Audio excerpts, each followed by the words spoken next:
Hello, I am the Ronin Pawn, and welcome to a twitch.tv/Ronin Pawn livestream on twitch.tv/Ronin Pawn. We're going to be returning to Cluster... Oh, shit. Hang on, I just gotta fix this. This is supposed to be over here. Just hold that down. Move it, and then up this, and then is that... Does it look... Is it believable? Wait, is it supposed to be there that... Are you fooled? Are you tricked? Do you believe it now? There we go. We're gonna be playing Clustertuck today. On my very real computer. We'll be playing Clustertuck.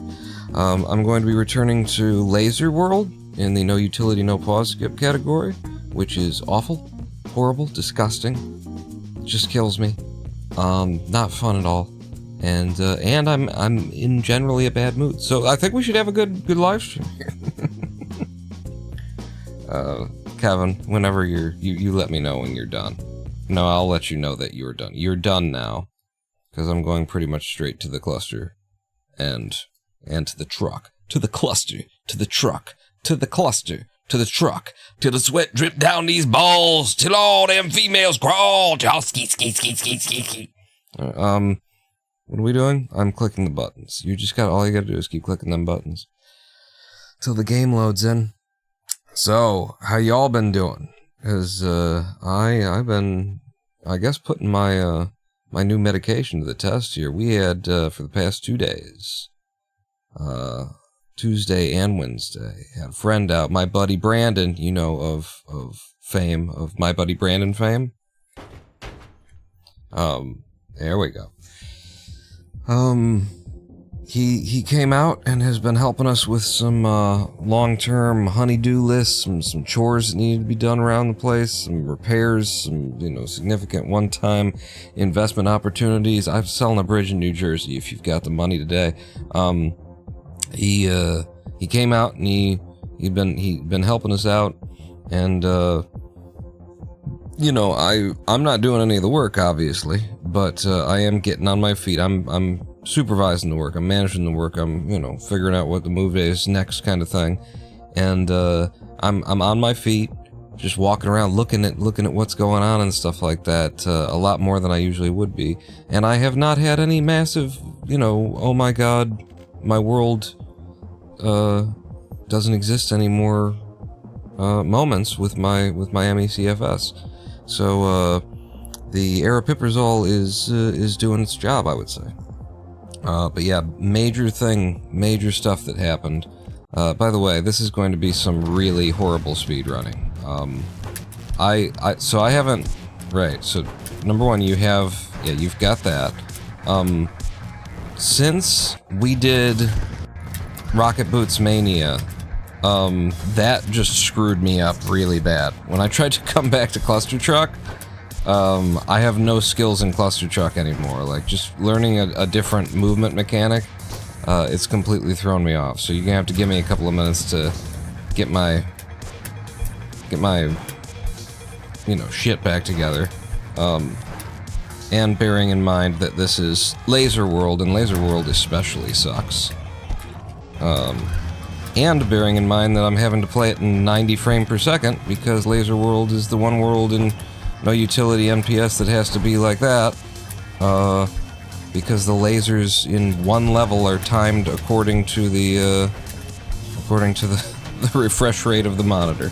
So, yeah, I hate everything that's happening here, basically, and it's going to take me quite a while to warm back up to what we used to do. But so as to the things that have been going on in my house, hey, the Scully KO and Korok Killer, oh Jesus. Wait, I gotta play the game a little bit here. I hit the reset button. Now we had switched over to I've got to do this the right way, and this is the right way. Yeah, just like that. Back to the old grind, says the Scully. Yeah, and I'm gonna be really bad at it for a while here. Oh, I did it twice. I shouldn't have done it twice. I shouldn't have spent that either. Okay. And then just gonna do a little butt grind.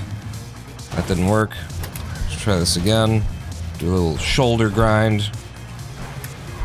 That also wasn't what we wanted, but I made it work anyway. I got some, you know, several thousands of hours worth of experience in the game, so there's a little bit of muscle memory here.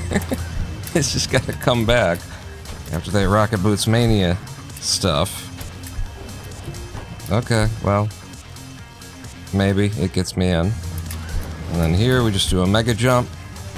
Perfect. Here we just do a mega jump, I said. Right, so what I said was a mega jump. And that's a really crappy mega jump.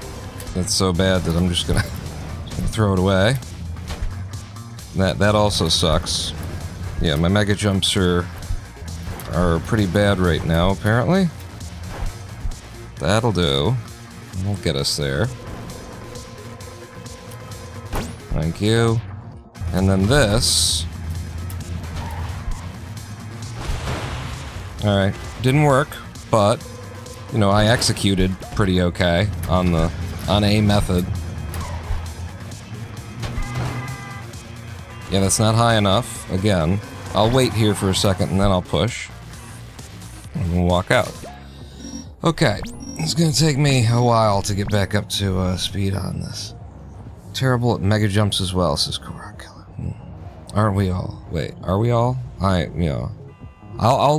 I wasn't missing the 4-8 mega jump. I only missed it once the last time that we were running this. I remember, that's how consistent I am on that jump. That I remember the one time that I missed that 4-8. I really hate 90 frames per second. It looks like shit to my eyes. My eyes are like, it makes me feel like I'm playing in, you know, an alternate timeline.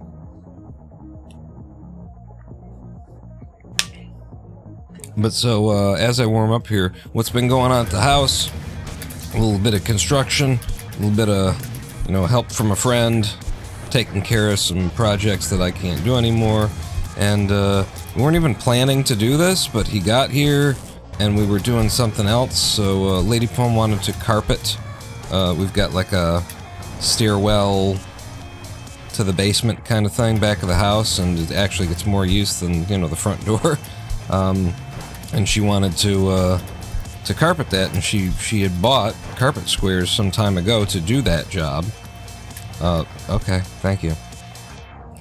So we had them and figured, alright, Brandon's here, let's have him cut the carpet squares at least. Maybe put them down for us. And he did the cutting of the carpet squares, and then I was like, you know what? I think we're gonna want to carpet the stairs too, with these squares. Stair squares. And, if that's gonna be the way of things, then, we should just rebuild this whole stairwell. We should just rebuild the stairs because they are falling apart, cracked, down the middle like most of them. And we've got some plywood here. We've got some chipwood, some oriented strand board, as they call it. So let's get into it. And he was up for it. So that's what we've been doing. Ah, damn it. That was 2 days, not all of the days, but the biggest portion of the days was tearing out the old stairs and building some new stairs. And we got to find out that, you know, whoever made those stairs, clearly like the homeowner themselves, making the stairs back there, because they've got the supports to the left and to the right on either side of the stairs. Down the middle, there's nothing. And they were relying completely on just old world wood being thick as fuck. And the stairs that we took, the actual surface tops of the stairs that we took off of the runners, I don't know what you'd call them. You know, the cut that actually supports everything. They were... If they were 2 inches thick, then they were from a time when 2 inches thick meant 2 inches thick and not 1.5. You know, modern construction is, a 2x4 is 1.5 by 3.5 inches. But there was a time when, you know, those numbers were actually true. It was thick and heavy and, you know, some major ply board there. Really? Well, suck my dick and call me Mary. Do I really even need to... Can I just, like... You know, save myself some trouble? No. I have to do like this. And then we do a pop here. And we go under. A little slowdown. And then Mary was the name I told you to use. After you remove the penis from your mouth. Okay. This gets us there. Without having to do anything crazy. And finally...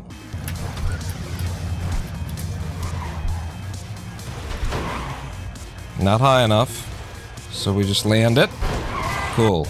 Just like that, we land it. This won't go. There's a little bit of a trick to getting the speed that gets you all the way out here to even get an attempt, and here's one. That's the best way. We can get that first try someday. So yeah, rip those boards off, and they were splitting down the middle because there's no support.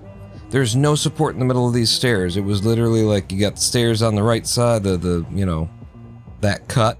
You got that on the right side, you got that on the left side, and then in the middle of this stairs, 44 inches across. 44 inches go by for these stairs, and they are supported just by the ends, and the fact that there's a, you know, board in front of them to, you know, complete the step. So if this is the top of the step, then this is the front of the step. So it's just this is support underneath it, and then at either end, nothing in the middle. So yeah, 44 inches. I'm pretty sure that's not quite up to code. I was looking at some other construction in the house. And noticing that 16 on center is apparently just a suggestion in terms of wall construction. Because yeah, there's a closet in that area of the house as well. That's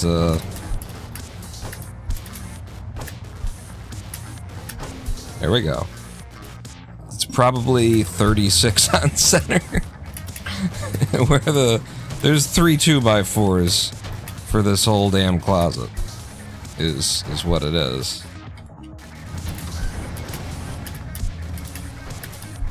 No, I'm going too fast anyway. I would have screwed that up if I wouldn't have gotten stopped. I would have run face first into the lasers. I was on fire. You can't be that fast through that level.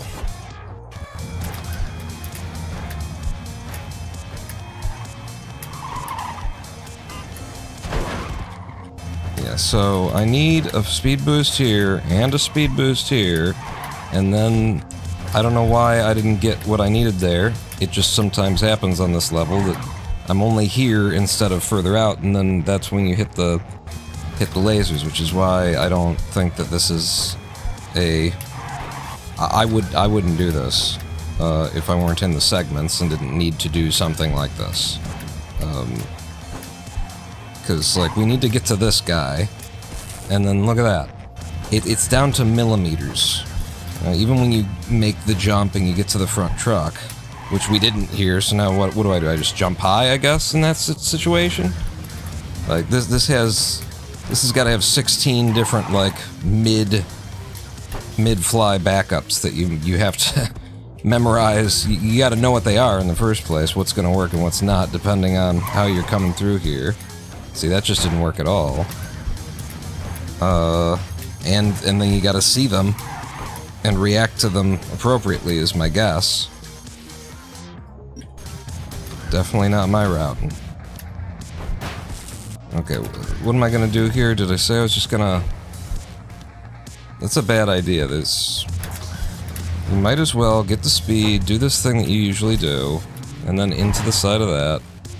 And get the throw, and even if it's a little nothing throw like this, you can cut your forehead off with a fucking laser. It's fun. Let's warm up on 4-6 then. Yeah, thank you for that. That's classic 4-6.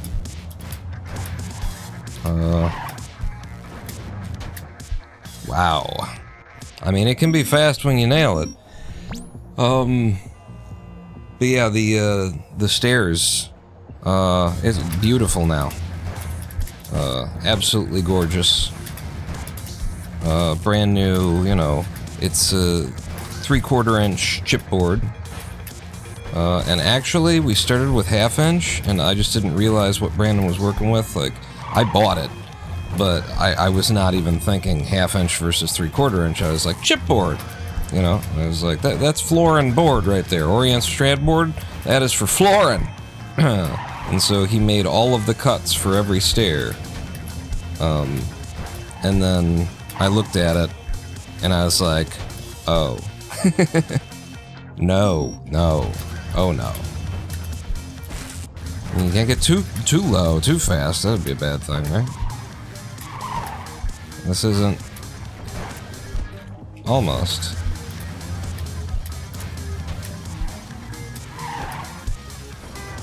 Nope.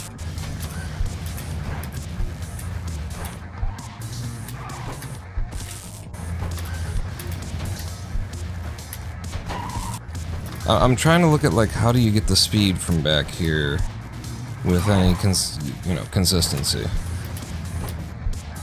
Because if you get the massive speed, then that's how you guarantee, although if you get too much speed, it's kind of hard to just land stuff. That's how you can guarantee that this will work. But this is, like, this level is one that starts out in particularly extra nasty. Loves to throw you off the truck in weird ways and stuff. Okay.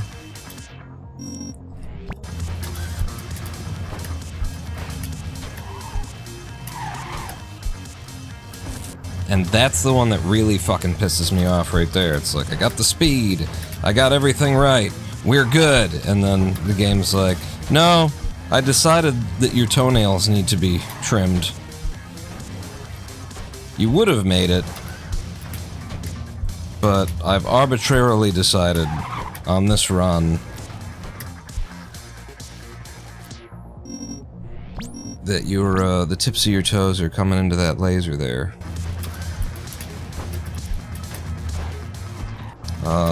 Yeah, end of the day, we got ourselves a stairwell, a new set of stairs, and my plan is, Lady Pong got the carpet squares, 2-foot by 2-foot carpet squares.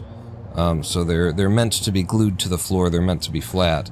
But I think there's enough, like, flex in them that my hope is to, like, take the carpet and lay it down on the top of the stair and then bend it down, like, cut them and bend it down and then be able to, like, secure it with more than just glue. I'm not gonna put just a glued piece of carpet on the top of a stair. So the idea would be, if this is the stair, then put the carpet up here and then like screw it down, maybe with a washer, something like that, but something you can hide. It's gotta be small enough, something you can hide under some trim. But then the carpet comes from here, over the edge, and then down to there, into another place where the trim could go, you know, because we're doing this. So at every junction of the 90, that's where the trim could go. And then, so that way, to secure it from here to here, in addition to with the carpet glue on all the surfaces that are between it, kind of a thing. And, you know, maybe staple guns and, I don't know, to have extra security. Hopefully we don't need that.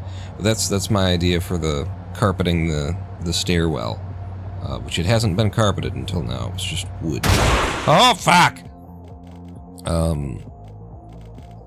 More? Should I do more?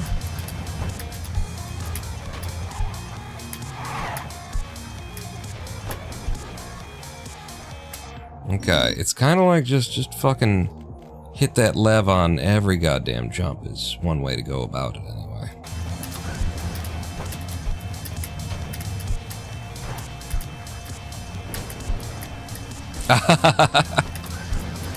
So, if you're unfamiliar, in case you're just joining us here in the laser hell, the laser pattern from above is completely random, different every time, so you just gotta run head first at it and hope you get through it. And you know, I am trying to dodge it when I look ahead and see like it looks heavy on the right side. I'll switch strafe to the other side and try and avoid them, but at the end of the day, it does kind of come down to luck. It entirely comes down to luck. We do a lot of resetting here, because also the more work that you put in trying to dodge these lasers is speed you're giving up. Instead of just running in the most optimal way. Fucking goddamn it.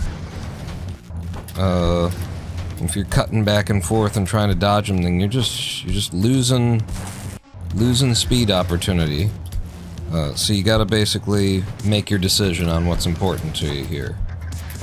And how much speed you're gonna be willing to lose to not go fucking insane trying to trying to get out of the first fucking level of a goddamn segment speedrun. So you have to make your choice. Just so that you can start practicing the other levels, which are also very, very difficult. Okay, that did not work. Okay.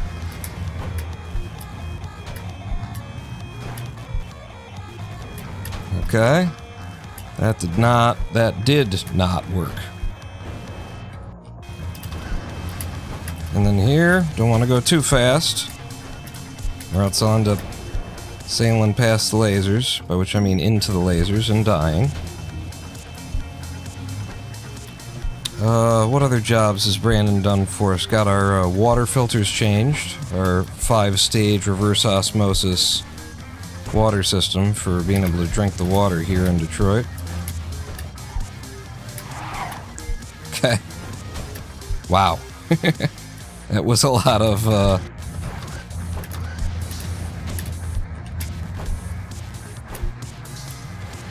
unnecessary stuff that I was doing. Ah! On pretty okay time coming out of that, so. But I did make it work. I did not say LAZERZ, so I'm a saint, clearly. Wait, gotta have the 3 slanty boys. Everybody who said Laser World was evil, who said it? I mean, other than me, if anything, I'm just angry at y'all. Y'all voted for this, you know? I got 2nd rank in the medieval, no utility, no pause skips segment run. And then it was like, where you want to go next? And y'all were like, laser! Fuck. And laser is awful. This is a horrible, horrible place to speedrun. It starts with this RNG nightmare at the beginning, where you never feel like you're doing right or good. It's just it's a test, and you can't answer correctly because you're gonna get to the front of the fucking thing and you've just done some amazing fucking acrobatics and cartwheels and shit to get to this point, and then it's gonna be like, here's 17,000 lasers. There's no possible way of getting through. Enjoy yourself. Beautiful. I mean, it could be better, but I'm happy. You know how much I struggle with that. Okay.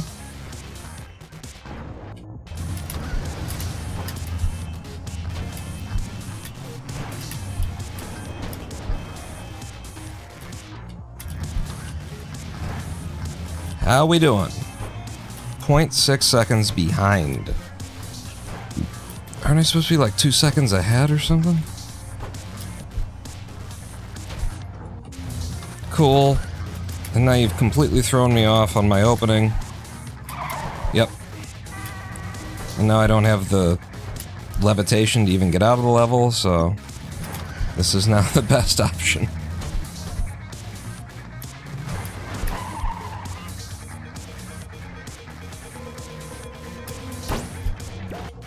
I'm making a lot of stuff work here. Yeah, I don't know what to do with that. Pop. Land back here. Go to the outside. Come across you, thank you. And then, into you. A nice big throw. Straight to goal.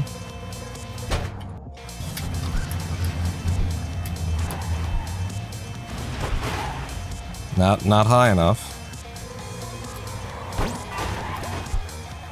So we just do it this way. And that's probably, you know, that's our best run so far. Completed the damn thing in sub 2 minutes. Deaths all over the place, but I'm warming up. You can see I'm warming up. In my defense, I didn't know how awful this would be, sister. It's nasty. It's just a nasty, nasty world. Mainly because of 4.1. Like, I would say 4.1 is kind of the only... I mean, 4.2 is... It's a bad... It's a hard to get started segment. And 4.1 is a bunch of random noise that you just gotta throw yourself at. 4.2 is just incredibly touchy. If you don't start it right, then you're out of pattern. You don't know what to do exactly. You gotta improvise.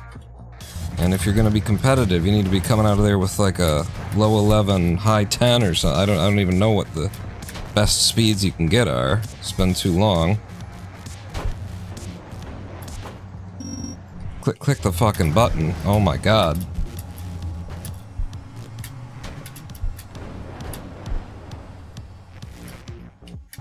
Okay.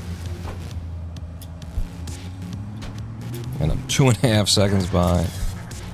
I can pick up a lot just by doing the 4.6 good, but it really is up to 4.6 whether that happens.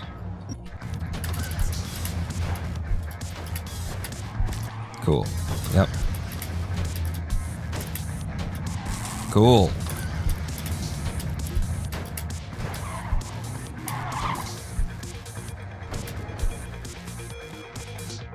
Be nice to get, you know, first try. There you go.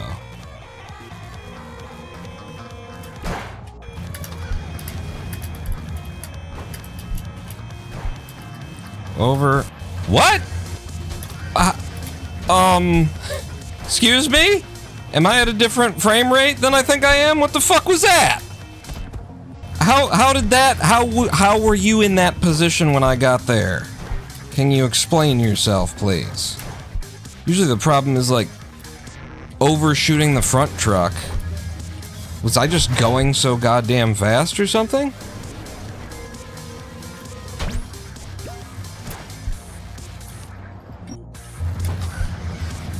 No.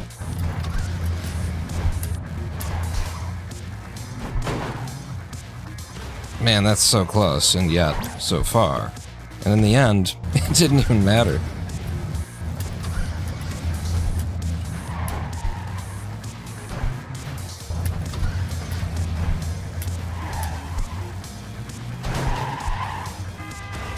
Yeah, no. I'm getting a little bit of practice in on all the methods. That's why I'm running these out, is just to, you know, get warm. We've been here half an hour already? God, this fucking game takes so much. Like, we were playing Islanders at the last live stream, and I kept looking over and being like, we've only been here for an hour and a half, oh my god, you know, like, completely different feeling of whether or not you feel like, oh my god, when is this gonna end? It feels like I've been doing this forever.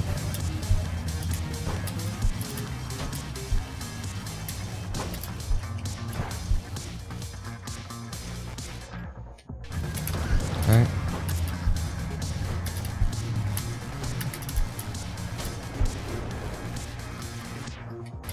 Okay, an 8-0 out of there ain't bad.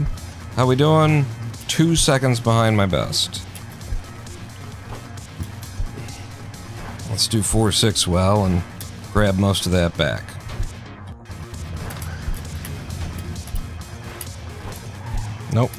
Nope. Improvise.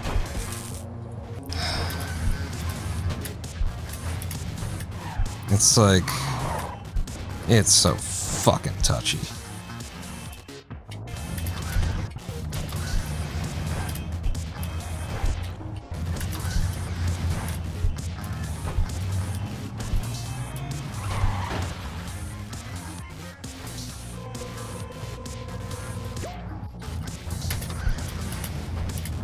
I'm trying to get the damn game to like restart as you come into the level. It's an unending battle. What the fuck just happened there? Anybody else see me like land the front of the truck while holding spacebar, but also not get a jump and get thrown to the ground as though I wasn't on the truck? Like, what the fuck was that game? You just making shit up now? It's like I got a little kid back behind the game deciding what's happening, you know, what, and then, like, imagine, though, what if this happened? No, that didn't happen, Timmy, but what if it did? Then what? Fuck. There we go.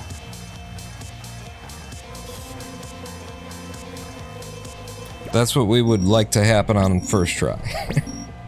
Come out with a high 10 or a low 11 instead of a high 11, low 12. Save one whole second. On 410 if you can get that. So how am I doing? Until I get to 4.6, everything's fine. And then you come in here and the game just does whatever it wants with your body.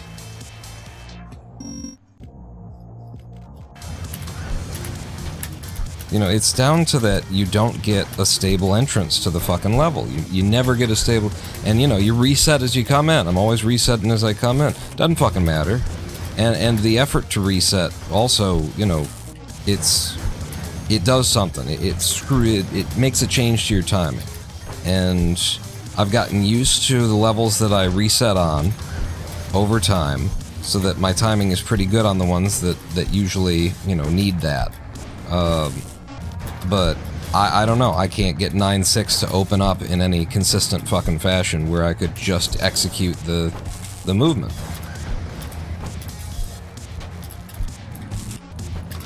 And I very much feel as though the only way that is a, like, stable method for anybody is that whether you recognize it or not, you've got, like, 16 different little adjustments that you make depending on what the opening is looking like, you know, depending on like how much speed you got and all that. Cool. Because I have routes like that for no ability, you know, where it's like I don't know it while I'm running it, I'm not, like, conscious of it, but, I've done it so many times, I've practiced the level for hours and hours and hours, and so, like, if something off in the distance starts to move in a certain way, there's some part inside my brain that says, okay, we need to be heading a little bit to the right here instead, and we need to get a little bit lower on this jump instead, and it's like automatic adjustments that take place.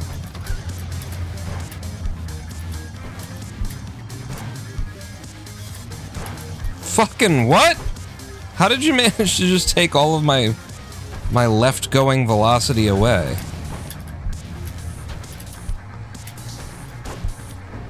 And then thank you. Yeah, suck on my fucking salties.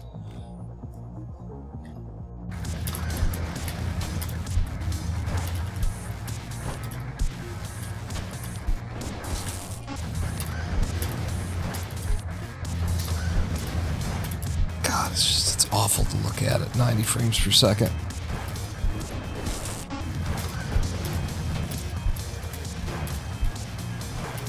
I feel like I wouldn't be playing as jittery. Like my wrist movements would be so much nicer if I had another 30 frames per second or so to look at here.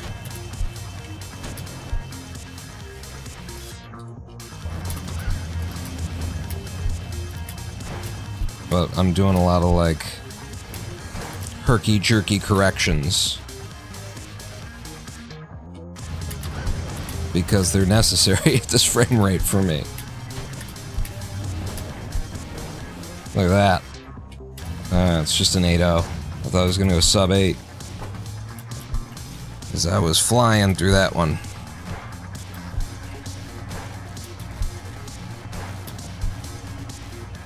Here we go.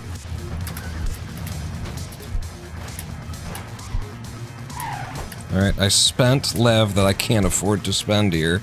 Oh, I made it work anyway.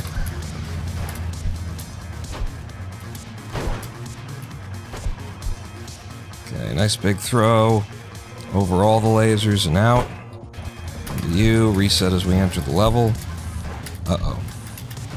I didn't get the speed that I'm used to. It's okay.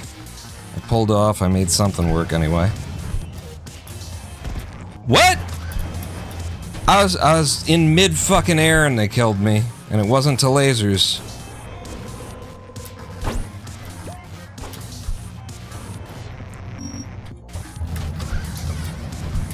Nope.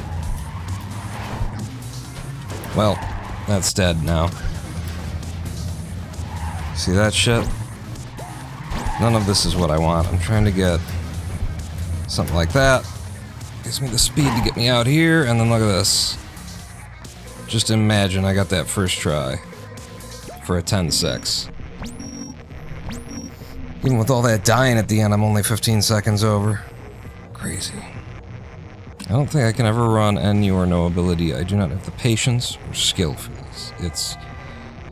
You know... It's probably something, it's a category that you have to, like, start with.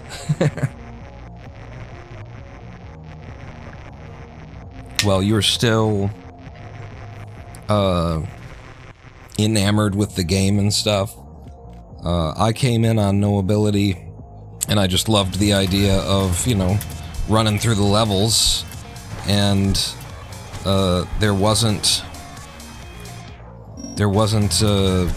much competition in no ability at that time either. By which I just mean it wasn't, you know, the routing wasn't there yet, so I was free to invent it as needed, which, you know, made it feel a lot more involving too.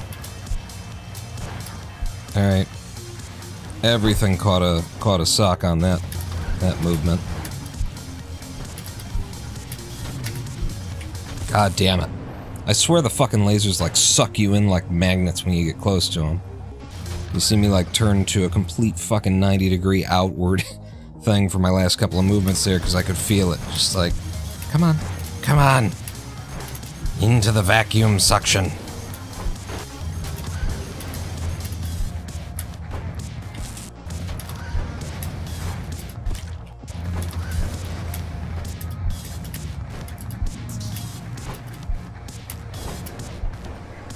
Oh, come on, with the one fucking laser at the end. Yeah, can't get through there.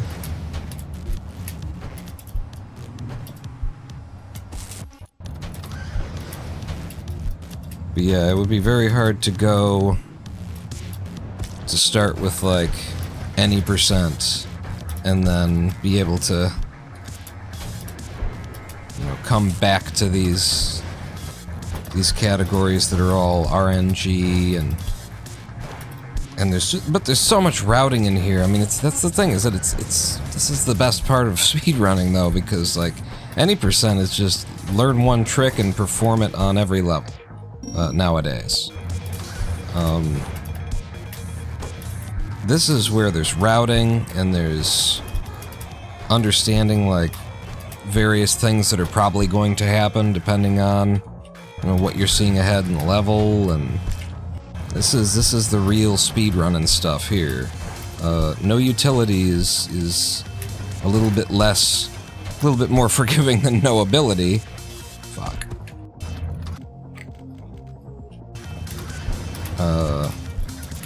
there's a bit of a, you know, figure out how to run and lev, and then just do that in every level as fast as you can. The routing is a lot simpler, is what I would say, for no utility, because you do have the levitation to take the edge off of the RNG. No ability routing is... It's just knowing 6 different paths per level. At least. Being ready to execute. At least it used to be. I mean, I remember it the way that I remember it. At the time of my 22.5 or whatever that I got in no ability, 3rd rank NA, I think it was. Everything was changing due to Emily, and just the movement that we were finding out just how fast you can go. And so if you can get massive amounts of speeds and no ability, then, you know,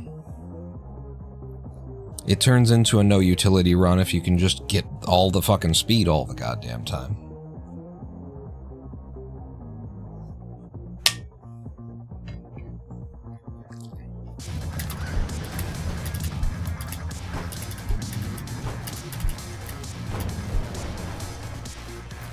Okay, an 8-1 to open.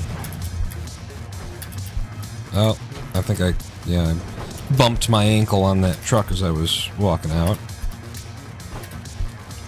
Slowed down for the front truck there. Reset. Under.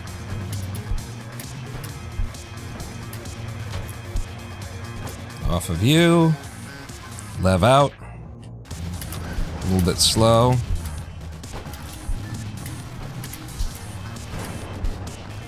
That. Here's a sub 8. Probably our first sub 8 out of 4-4 of the day.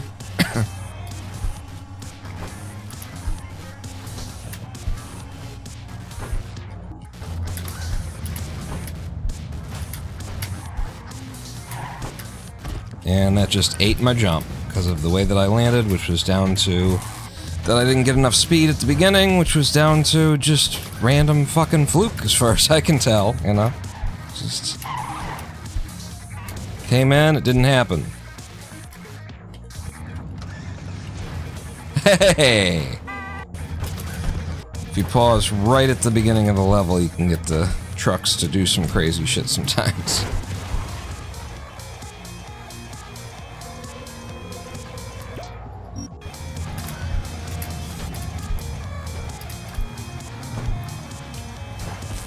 Get that. I'm going too fast? Is that what I'm hearing here? Wow. So from here, lev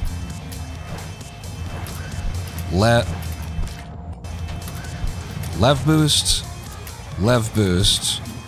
no, lev boost, don't lev boost, pop, like that.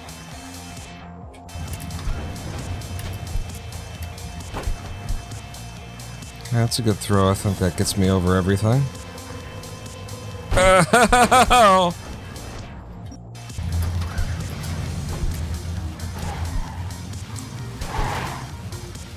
It's a, you know, if everything's going wrong kind of strategy there. Still out in 12-2.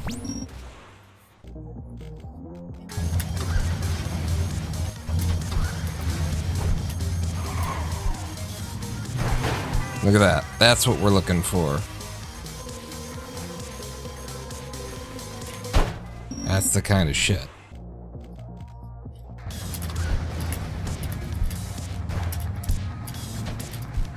Okay, I saw the one coming. I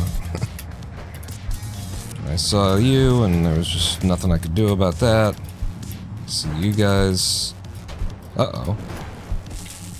Wow, that almost got through somehow. No.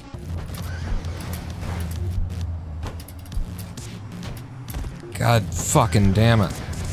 I hate it when the game, like, wastes my energy to try and, like, avoid the lasers. And it's like, hey, good job avoiding those lasers. I decided to eat your jump. Thank you for making the mental energy that you could have just not been putting in. Really appreciate it. Why don't you reward it by, wasting your fucking time.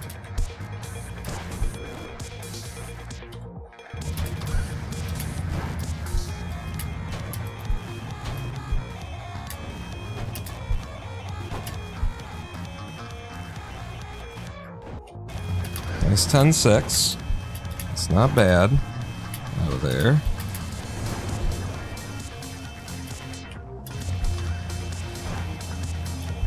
And in the middle of the run, 1.6 seconds behind.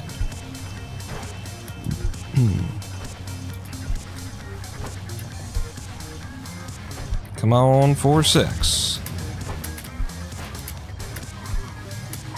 Looking good. Oh! I was going too fast. I don't know what to do when I've got too much fucking speed. I wasn't gonna land on the top of him. God, this fucking level.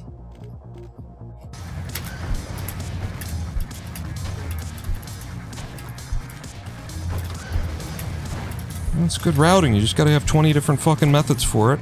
Good, good. It just sucks that you have to do it. Well, I would not be fucking risking that in full game. Holy shit!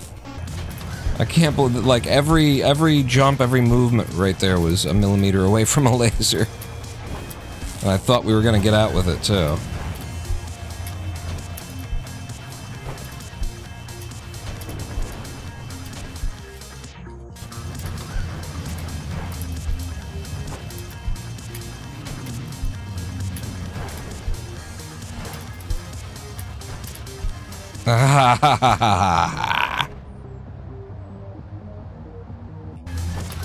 I spent my time in, my, like, burn my fucking soul time in, Laser World here. I spent it all in 410. Because I already had, like, a fucking cocksucking Jesus Christ! One laser that isn't even connected to anything. And all these other lasers are at least, like, pretending like they're connected to the thing overhead. That one was like, I'm just gonna be here and kill you. Eat shit. I always had, like, a 4-6 that worked fine for no ability.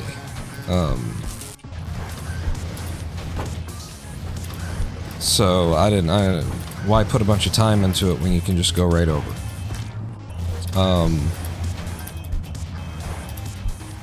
The amount of time that, the place in this world where I have put the gobs and gobs of impossible time is 410. The time you don't get back. And honestly, never really got much out of it. You know, I've come up with all the methods for 410 and shit like that, so maybe I can't say that. This cannot, 4-2 cannot be the thing that stops me once we finally get out of 4-1. See, what was that? Just...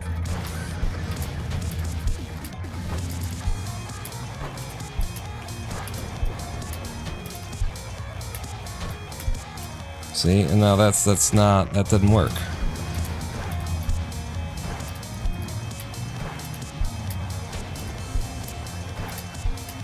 One more, and then to the end, and out. I don't know, it's like...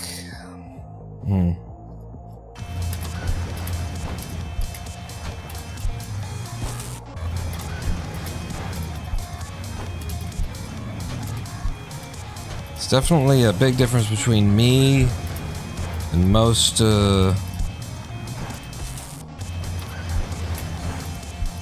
most speedrunners. I think just most speedrunners is fair to say. Just most speedrunners. Most speedrunners are focused on execution and trying to reproduce the best strat, the best movement that anybody's ever gotten. I am so, like...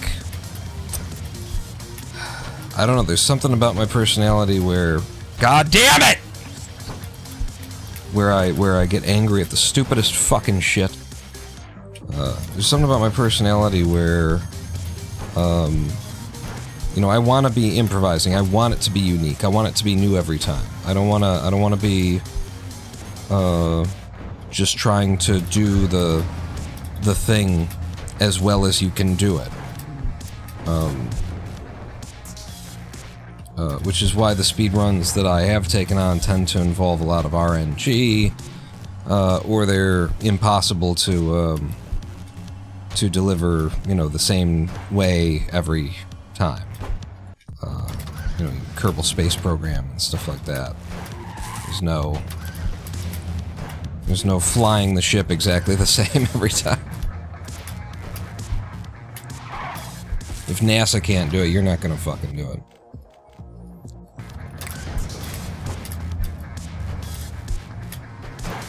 But the Swindle, RNG, heavy, Clustertuck, RNG all over in this fucking bitch.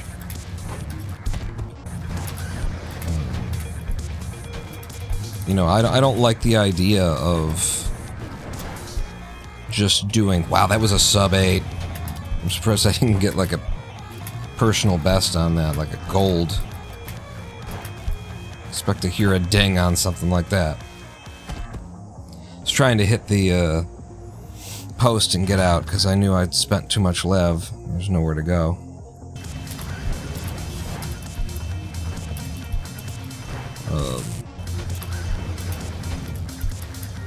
Like even games like chess and stuff like that, I've always been interested. I enjoy watching, you know, other people play, but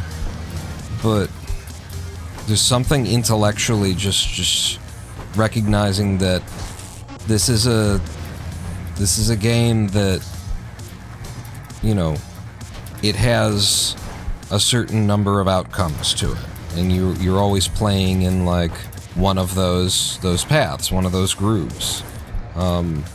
Even with something like chess, where it's like the number of permutations are, you know, on some universal scale kind of thing. It just, that kind of idea in my head makes it harder for me to keep an interest, because I hate the idea of just doing something that somebody else has already done and trying to match as good as they've ever done it, or do it, you know, a millimeter better than that. That isn't what intrigues me about life in general. I want things to be unique, original. I'm an artist. I'm always looking for something it's ever so slightly different. Yeah, fuck this fucking level.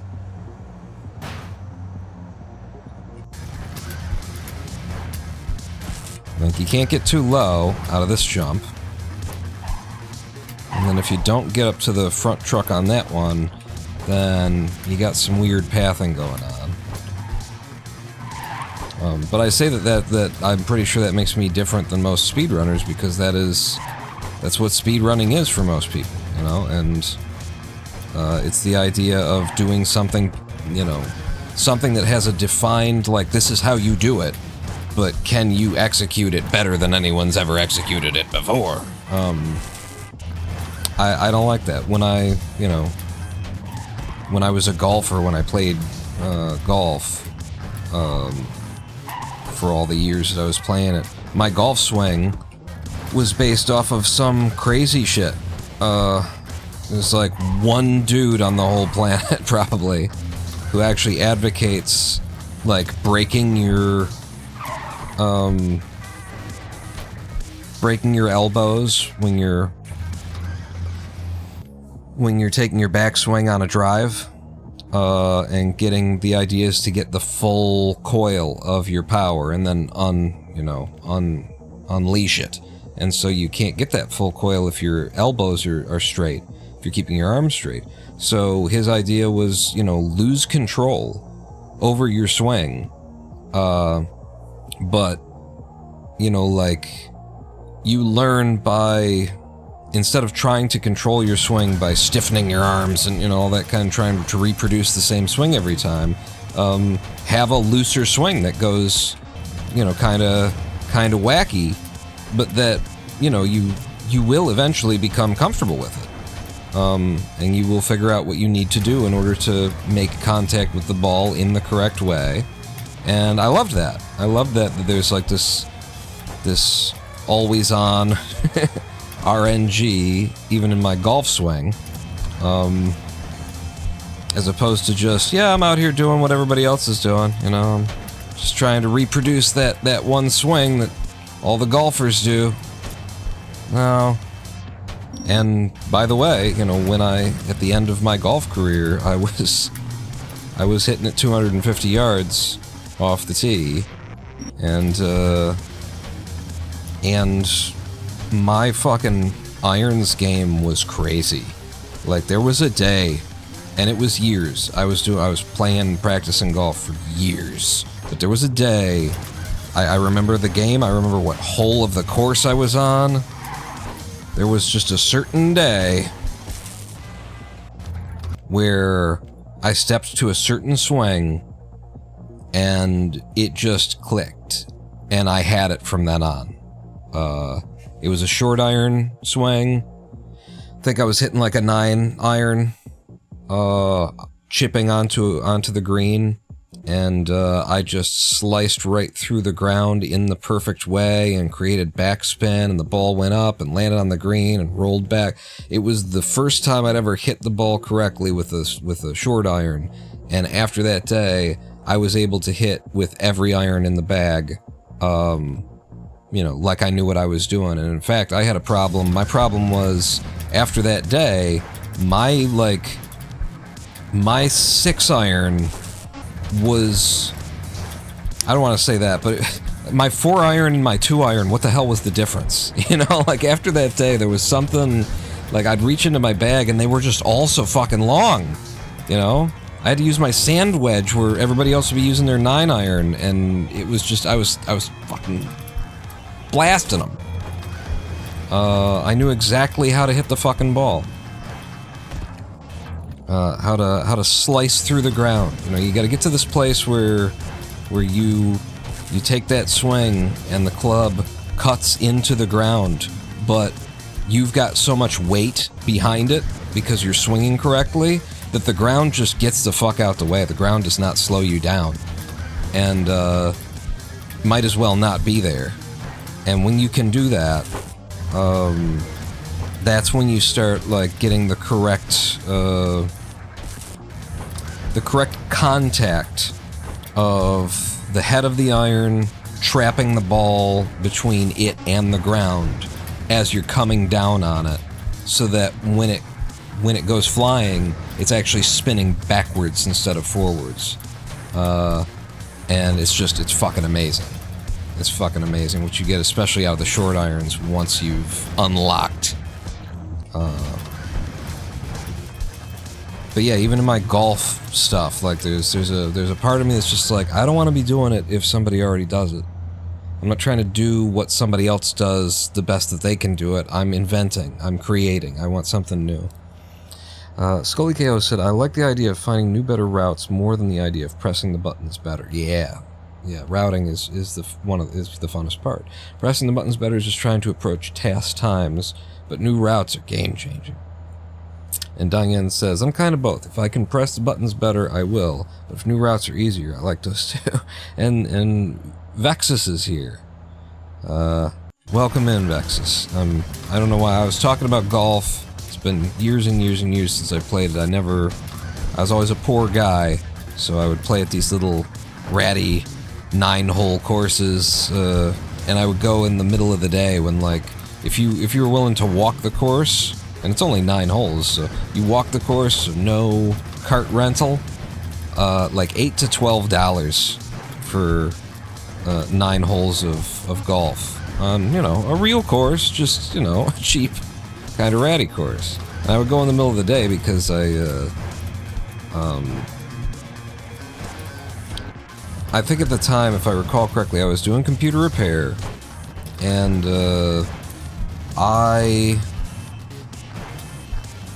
I was able to start. I could come into the computer repair shop at like 10, and if it was a slow day, then I could take out really early before anybody else was done, you know, with their work.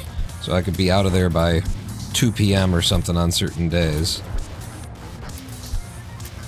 Owner didn't want to be paying somebody to just stand around there, and I've always tried to build my living situation cheap, so that I don't need a lot. If I don't need a lot of money, then that means I got more time for, you know, my life, for the things that I want to do, as opposed to the things that you have to do in order to pay the fucking bills. And, you know, the fewer hand jobs I can give behind the 7-Eleven, it just frees me up to code in Python more. It frees me up to give hand jobs behind the CVS, which is my true passion.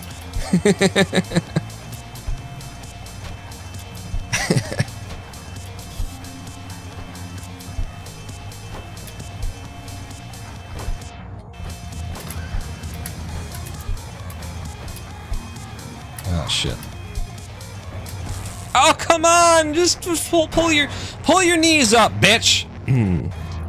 Why don't you just do it? It looked good. I don't know why she had to die there. 7-Eleven handjob routing stream when? When did you get to do a model for that one game you were playing? A few days ago. It's gonna be, so apparently, like, the skin is gonna be on the models that they already have. So the woman that we were playing, they're gonna put my logo, presumably, onto her and give her my colors and stuff like that. That's the type of skin that was up there. I thought it was gonna be like a, you know, get a modeled character. I wasn't really thinking about it that much. I was pretty focused on the $1,000 as opposed to the skin. But the developer did contact me. They got my, you know, I sent over the cleanest versions of my logos and some pictures of me from old YouTube videos wearing the merch and stuff, so they've got all the material that they'll need to create a skin. A Ronin Pawn skin in Rocket Boots Mania, which is what we're talking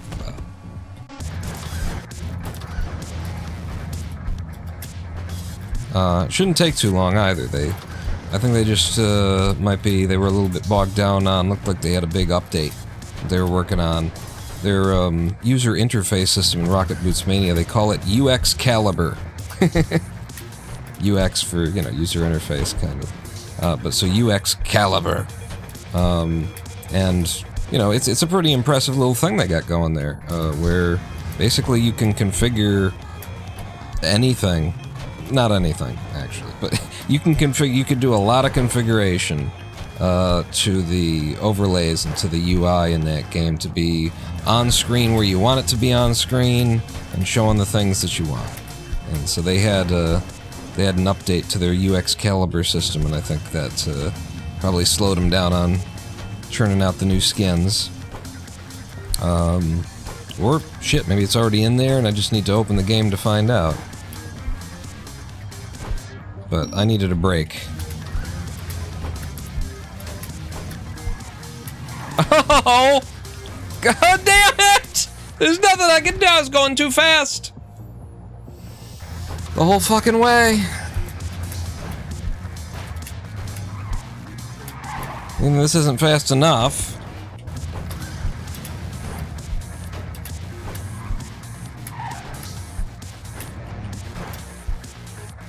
That's what we want to do.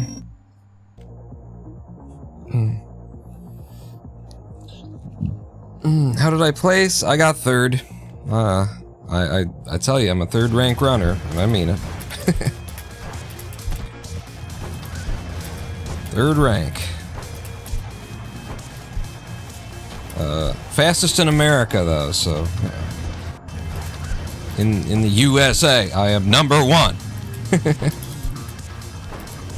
I could definitely get into, like, speedrunning that game and be in competition for the #1 American slot. I think there's just a lot of routing that's still, like, available in Rocket Boots Mania, and we're talking about this and saying routing is the fun part. And, hey, if you got an interest, I think Rocket Boots Mania is still very much open to being routed in its speed run. Wow, a 10-4. 10-4 using that method.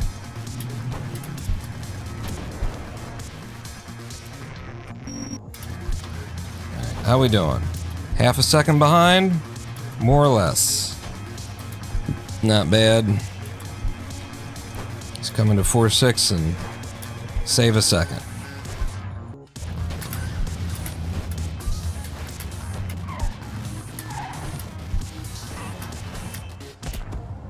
Just eat my jump then. I nailed every fucking thing there, and the game was just like, yeah, I don't, what if you don't get a jump this time, huh? You know, most of the time, I just don't give you the chance to even try and run the level. This time, you nailed it all. How about no jump?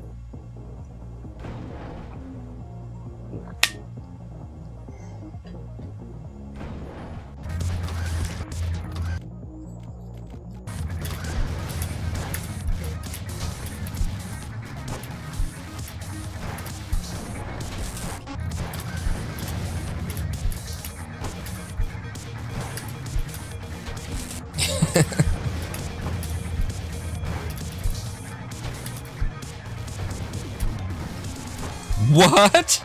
Really?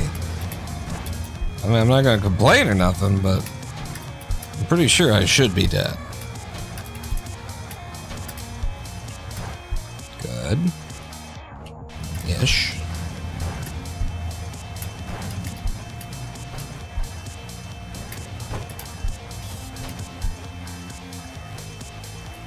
Nice 10-6 there.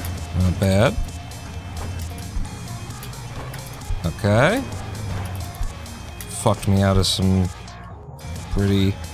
almost an entire second there. Cool.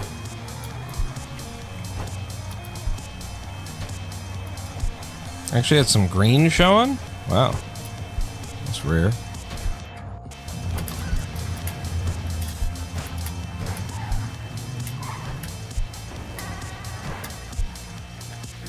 Okay, we got through it once. Yeah. I knew that was gonna happen because I said, we got through it once, and so we have to, like, take a death immediately in the next level. That's just how speedrunning. Those are the rules. It's... gods of speedrunning weren't gonna let me get away with that shit. Okay. You...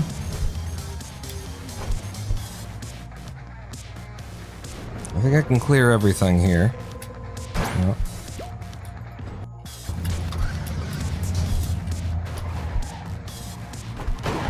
Ah! Here it is! Here it is!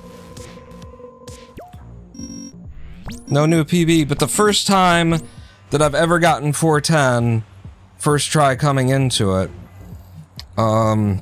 and so our sum of best, like, immediately plummets from whatever it was just a second ago to 139.14. I got the 410.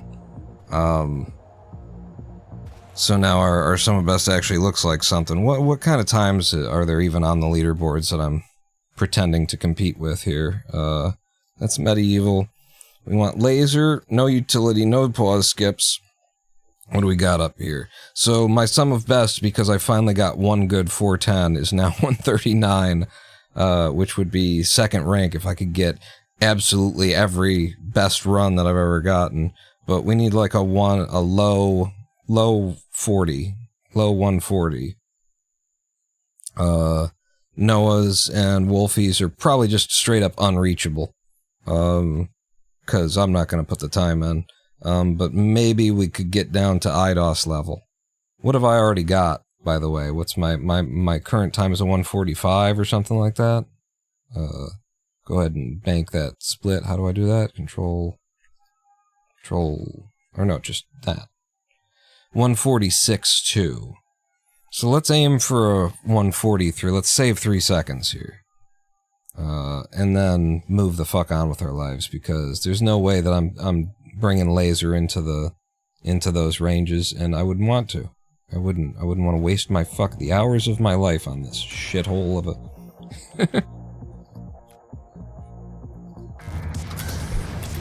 But super satisfying to finally get a 410.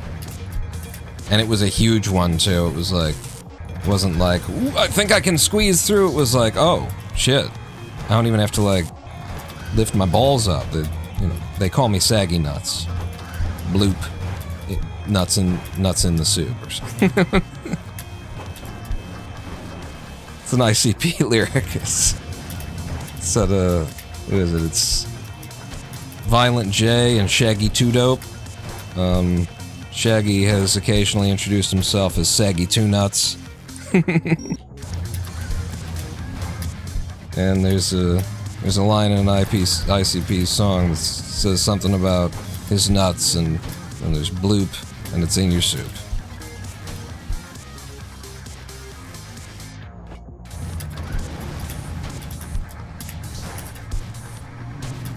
Being from Southeast Michigan, I am, familiar with the works of the Insane Clown Posse, but I was never into them.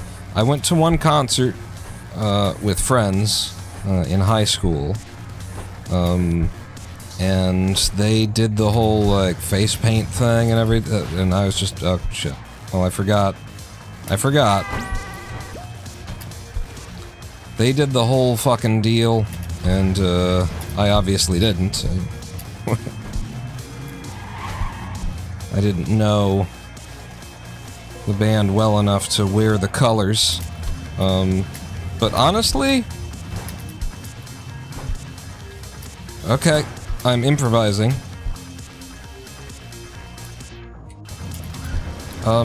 Not like, I like it as a comedy act kind of thing. Damn, I almost made that work. I appreciate it anyway, but and I understand that people say the community is very, lovey-dovey and all that kind of stuff. I don't know, all the people who I know who are true ICP folks are the kind of people who, get into bar fights and beat their significant others, and like they're not. I don't know. It's not my kind of thing. It's not just because of that community. I wonder when I hear all that stuff about, oh, the ICP community, they're so... It's like, are they though? Are you sure they're not just bonding over the fact that they finally found somebody else who beats the shit out of their wife on the weekends too? Like, I don't know. I live in this area, so I can say what I want to say.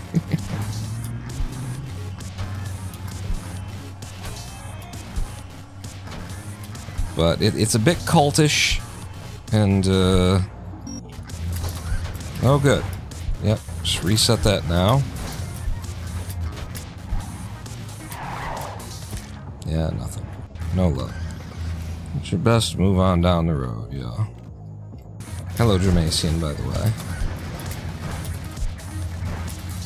But yeah, I like it as a comedy, or I appreciate it as a comedy thing, but there's this, even the music is, like, it's just a little too dark. It's, it's a lot of violent themes, obviously, to Shaggy 2 Dope and Violent J's shtick. Cut another fucking chicken up. And... I don't care if the context is humor or not. I've said this about like children's programming, like for little kids and stuff. Most children's programming, is it not like the entire episode is dedicated to them doing the wrong thing, and then at the end of the episode they learn a lesson, and it's like, so didn't the children just watch 22 minutes of doing the wrong thing, and then at the end they were told, oh, we shouldn't do the wrong thing. What do you think's gonna stick? And so yeah, like the just general violent themes, I don't think that the community is full of gentle-hearted souls.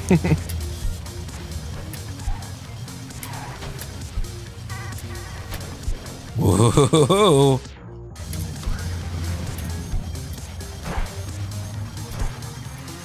I think the folks who it appeals most to, you know, have a lot of violence in their past, and they're either trying to move past it, or they're reveling in it and trying to find groups that will accept them with those faults. Which isn't a horrible thing. So that's what you gotta do if you're on like a full game run and you get that situation.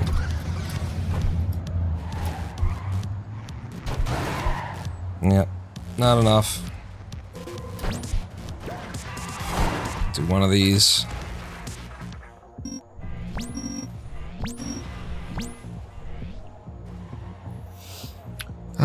Big Egg! What's up? Neighbors are blasting Lincoln Park at 10:17 p.m. Nice. We were just talking about ICP. What? What did you say?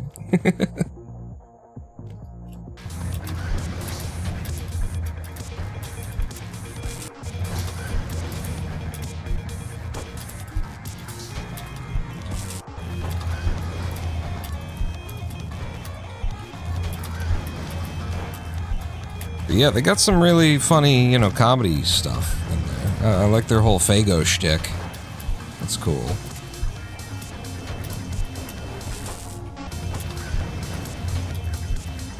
And I also like the fact that they're like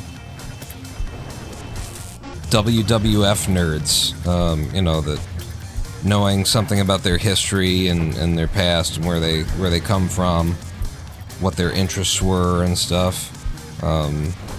I like that Shaggy 2 Dope and Violent J were World Wrestling Federation, big World Wrestling Federation fans, and used to do moves on their trampoline in the back of their middle-class suburban white household, and then, you know, and then they went out there and they made themselves into a hardcore rap act, but, you know, a comedic hardcore rap act, but also, is it comedic? Like, it's comedic and it's not, right? Like, it's skirting a certain line where it's like you can't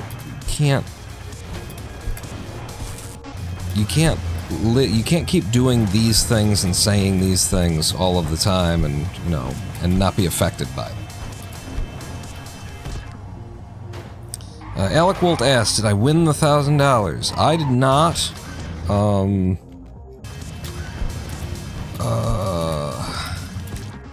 Shoot, what's the name? And it ends with 1. And it's 5 characters, but there's an underscore. On the front of it. Softy. Softy won. Softy won the $1,000. I got 3rd place and a skin in the game. Which I don't think is in the game yet, but I haven't opened it since the competition. I needed a break after putting like 40 hours into a speed run of a brand new game. I needed some time away.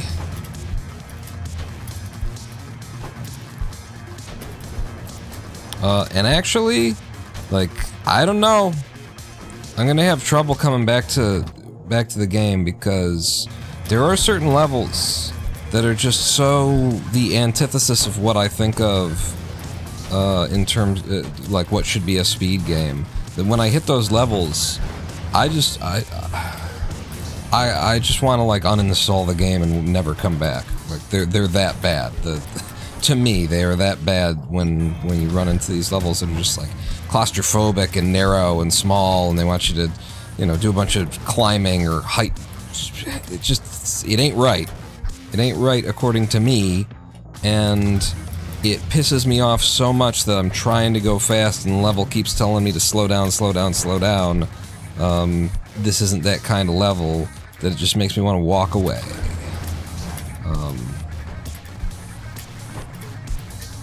And skipping levels only gets you so far. But we'll see. I've only played like 12 of the levels of the game, and I was just so like 1/3 of those levels probably were just so grinding my gears. There, perfect. Smooth, perfect, and a gold apparently. Uh-oh. That's not enough. Oh my god! Why didn't I die to that laser? Hey. Don't ask too many questions, right? This'll work. Really? I think the splitter's off by a level or something, right? There's no way.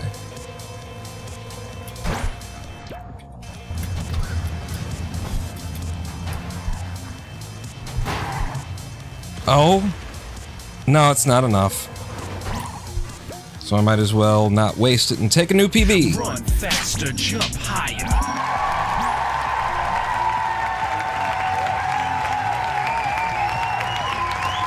It was really close. It was really close to being a viable 410. I almost had the height that I needed, and on a hell of an epic apparently run with all them golds in there, brought her some best down below 139, so that's nice. But yeah, that was so goddamn close, that 410. Ugh. Ah. I'm gonna put a mark on the stream here. Add a marker. I've added a marker. So that's a pretty good PB there. I think I want to watch it back and then decide based on how good it was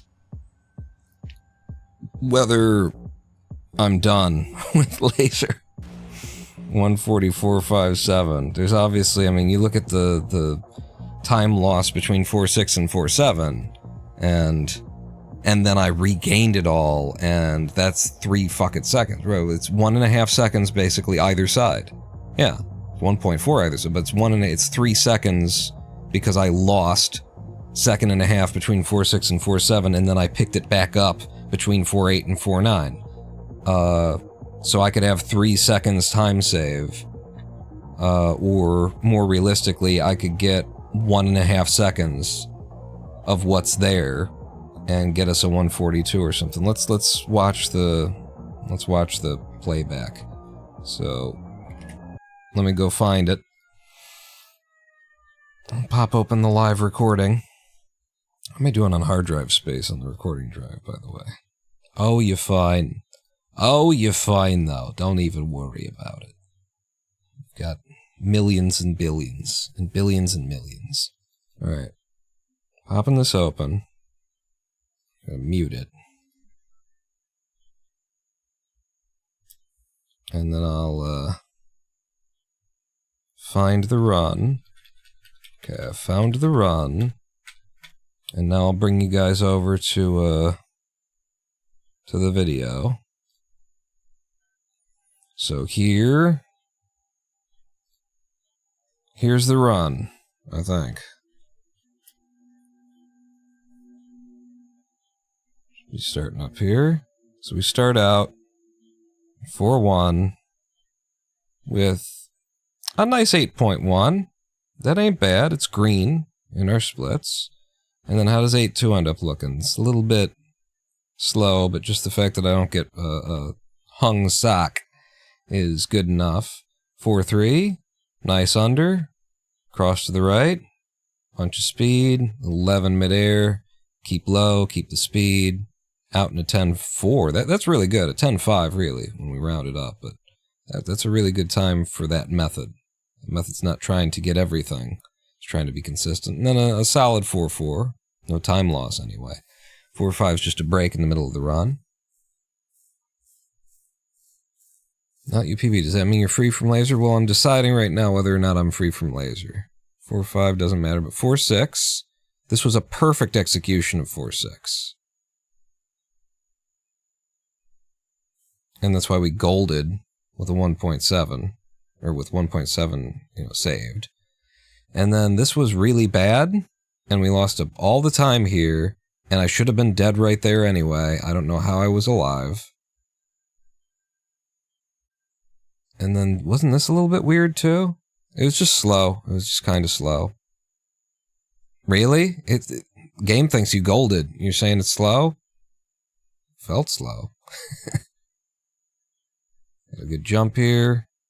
And then I want to look at this and see about the height. Like, this is the height right there. I think, here's the thing, like right here, we're high enough, but I would have to spend probably 3 or 4 lev to get there. And then once you're past it, if you can make, yeah, I made the right call. That is not crossable without spending too much levitation to be able to finish the game, finish the run. So coming down here instead and walking it out with a 12-0, 12 flat, that's pretty good. That's pretty good. I could walk away. I could walk away on that and feel happy with the delivery.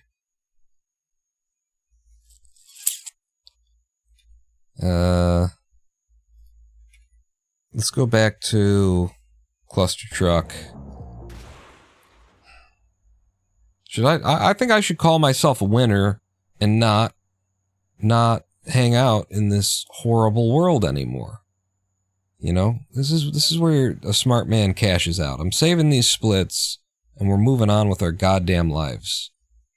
I hate this fucking level.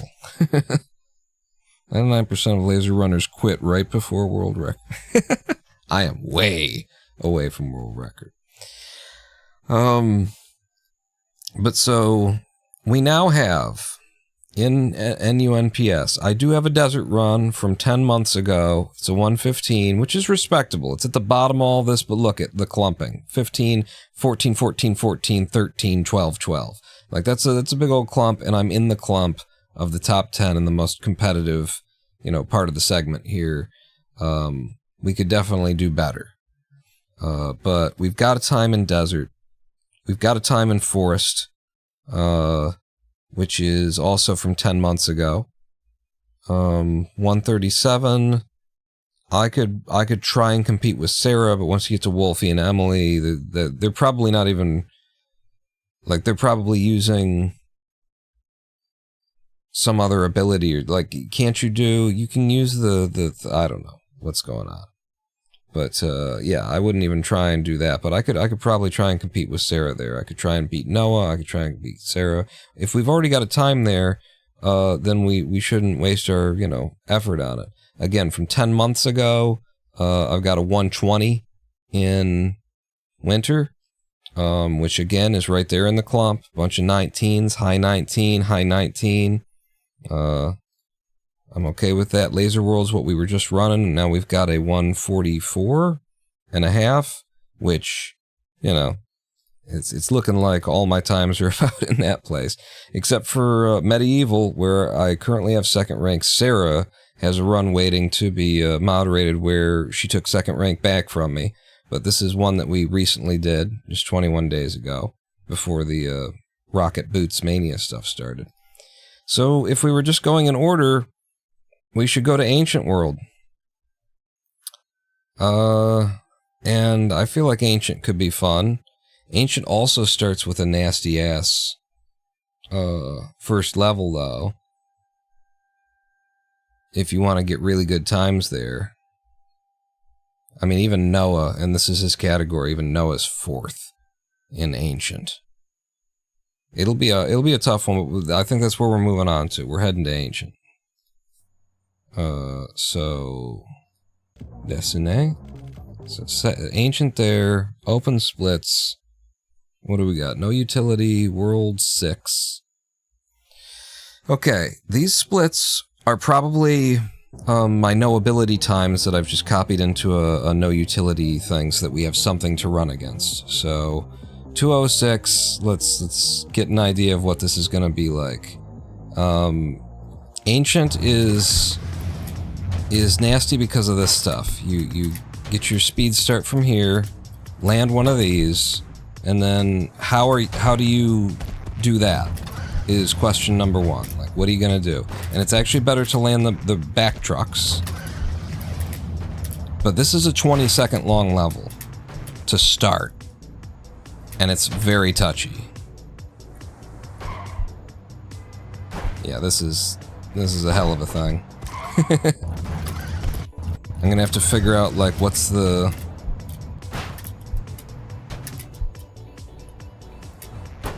Okay, never mind. Let's just land down here, and then do like this, and get your speed back up. With levitation, you can surely cut some corners or something. I'm looking at this like it's a no ability run, and I should just make sure that I'm not being crazy. So let's get this back up and let's see what Noah does. For just for 6-1, really, is what I need to know right now. So we get going, we get low, and we go, and landing the fourth one, and then just cutting the corner off, leving, touching one, and jumping, and getting on the back, using these trunks for more speed. It's 17-4. Okay, yeah, it's a 20-second level by no ability routing. Like, I want to do the no ability routing, but with Lev. So, just gonna land, do this, and show you what this usually would look like. Something like that. What? What just happened? I got thrown out of the game window. Okay. Cool. I wasn't in the middle of a fucking thing. Thanks, game. What? That never happens in Clustertuck. I just managed to exit the window. Alright, don't, just do no ability. No lev. Wow, that's really hard to just not do any lev here. Okay. Damn it. I won't be able to get the speed now. Yeah. Yeah, I'm not gonna do no ability here. Alright, so we just wanna get a bunch of speed, and then at some point I cut right.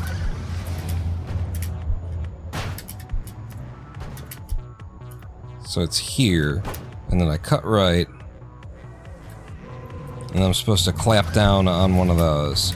And I'm not good at the right strafe, so I should just do the left strafe out.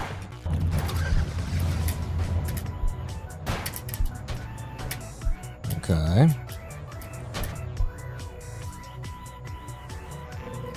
Damn it. That's gonna be hard to do. It's still a 17-second level to start. It's a nasty way to start your life. I didn't cut out. You've really got to, too. I want to get all that speed in the wrong direction. So this is the movement Noah started with. And I guess I will have to right strafe out. Like that, more or less. And then we want to clap this, and then head out right without hitting the pillar.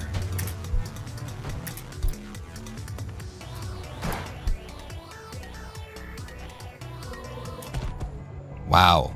Really? That's why I don't like to right strafe, because I have very little sense of, like, how close am I to a thing when I'm in a right strafe. Oh, and you just stole my jump. Cool. I finally, like, at least land one, and the game just eats the jump. Yeah, very awkward start here. It'll take us a while to get used to it.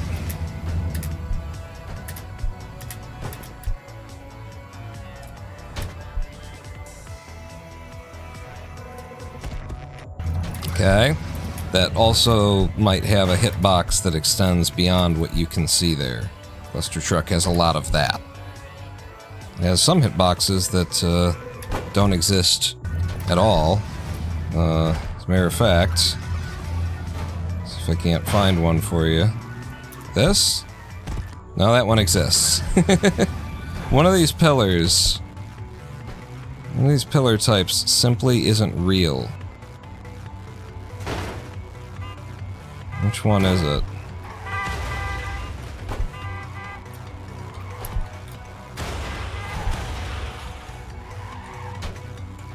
Is it that one? No, that one's real.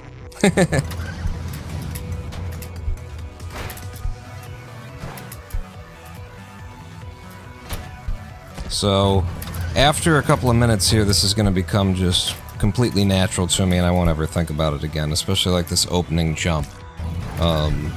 We get the speed from back here. If I get the little lev from back there, I don't even got to worry about it. I just go. Damn it.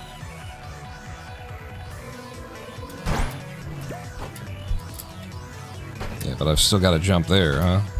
This one doesn't exist. Alright. And then, what would we do here?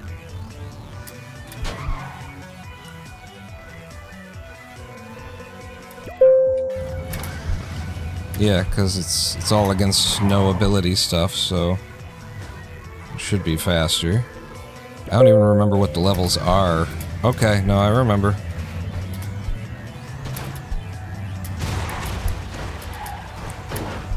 Okay. God damn it.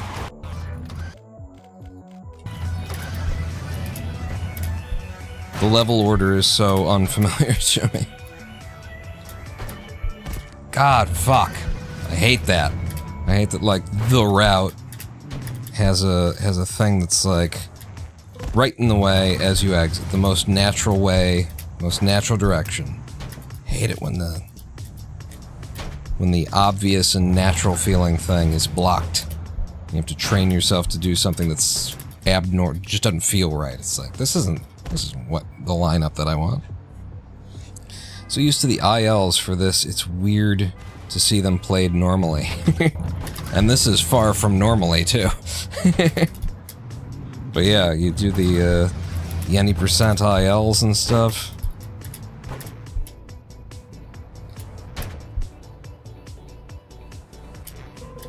God damn it. That is gonna be quite tricky.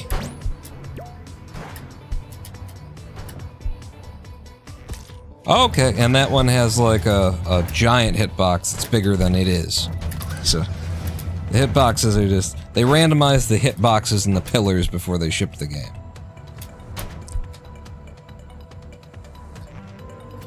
There you go.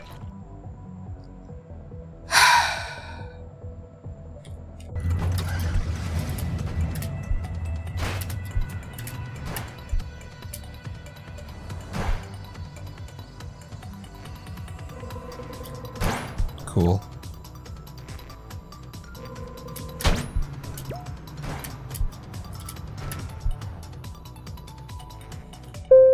Yeah, sure.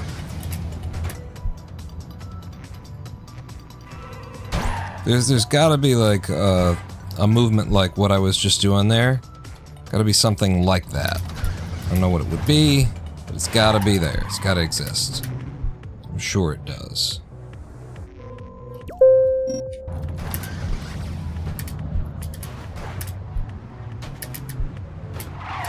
Ah, oh, fucking balls and shit. Just ride it out.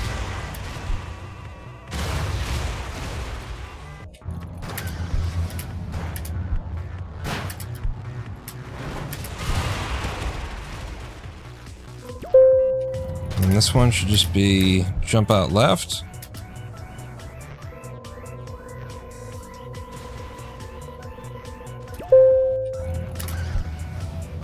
I used to have a little method for this. Okay, no. This is gonna actually be slower than my no ability method. Because I did that extra lev. Oh, this is Tilty World. Tilty World! Safest way to do it is this, I remember.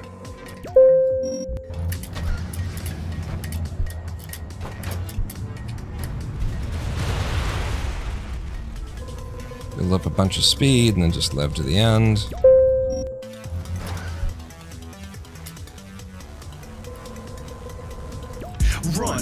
Has to jump higher. Okay. Deathless.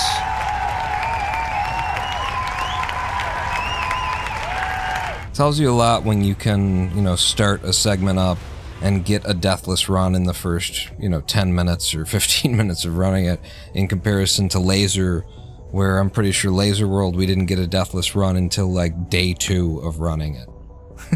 Simple deathless run.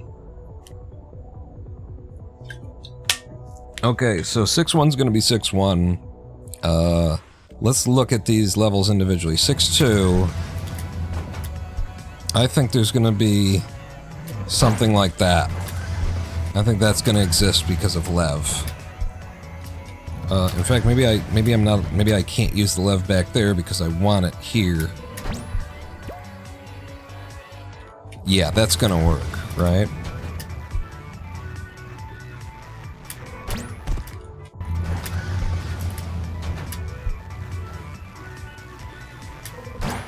Almost. But I gotta save the Lev at the beginning, which kind of sucks. It's a lot of time loss because I'm saving the Lev. What if I don't? Yeah, I think you're just not gonna be able to do it. I think you do have to save the Lev, and then 1, 2, 3. I would love to clear this in 3. If I get it in 3, 2, 3. Looks like it needs 4. Ah, that was 3. Alright, let's... should just look at the other runners, what they've come up with. But, you know, I like to take my own crack at stuff first. See that? When I use the 4th one, I get to Lev boost off with it.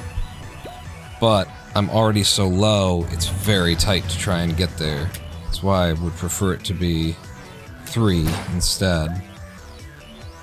Because look at that.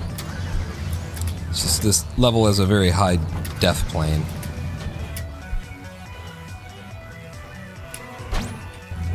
To have like a very straight line at the goal once I've hit this thing.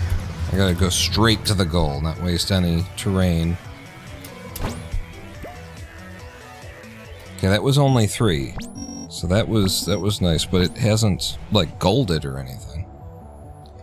So let's see what people do here. What's Noah got for, 6-2?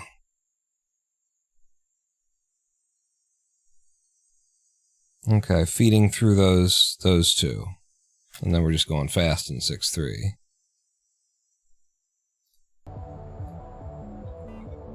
It is what I was doing, just I wasn't going through, so it's those up there? Is that the idea? Heh.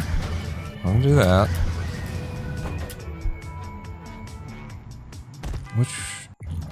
Which ones is it? Pretty self-explanatory, I didn't look too hard.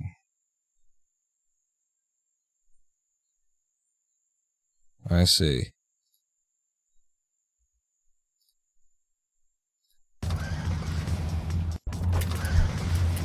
So it's what I was doing before. It's just coming through here. And... okay, the other thing that I need to know that I wasn't paying attention to is whether or not Noah uses a Lev at the beginning. No. Yeah, same thing I was doing. Was like, you can't use the Lev. Oh, but look at that. Spends all of the levitation at the end there. It's not just like 1, 2, 3, 4. Noah put it all in and like finishes it with a ghost pop. That's interesting. I don't know if that's necessarily like if they would advocate that. Noah would be like, yeah, that's how you want to do that. Or if it was just that run was coming in shallow, so I had to. Yep. Alright, and then this stuff is mostly just like stay low, Lev boost where it feels good. Yeah. Okay.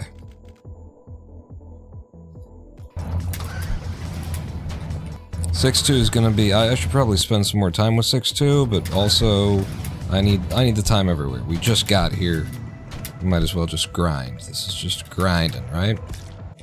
Grind time. Chrome's still on the screen, this fucking thing. I try and, like, keep it open.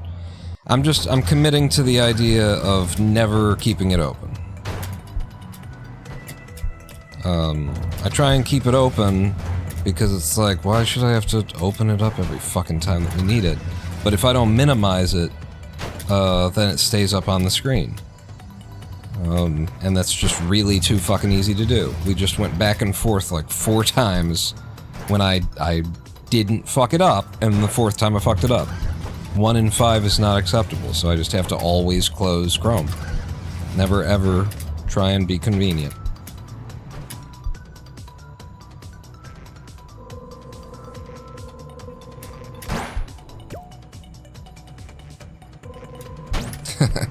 Cool.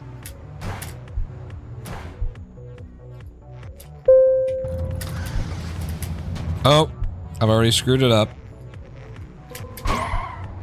Because I used Lev. Yep. That's gonna be hard not to do. So much movement in no utility is like, okay, and first jump and then Lev boost. Try and get that speed to start. Second.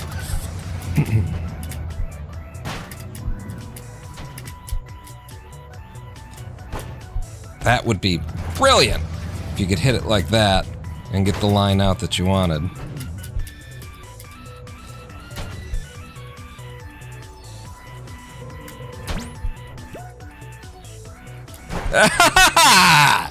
Shitting fucking tits and balls. Okay, now just don't. Lev. Yeah. Okay. Kinda screwed me over there.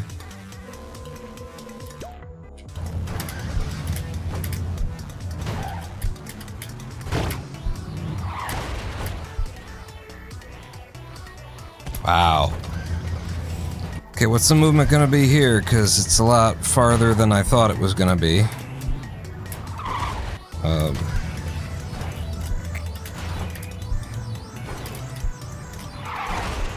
What we used to do in no ability was just get on the outside, but we would also, like, ride the truck up past the waterfall first. Guys, running too fast, it's jumping too high, somebody's gotta stop. Quick, throw a random truck from the sky. What are you doing? I'm pressing all the wrong buttons. I'm just trying to reset the timer. Do you want to update? Yeah, you can update my shit there. Alright, I gotta grind this level a little bit.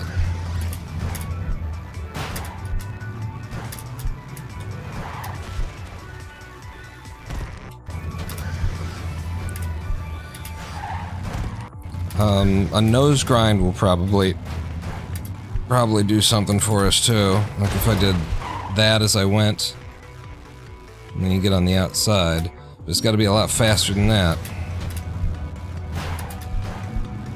Okay, got completely stopped. And got hung up by a truck being a dick.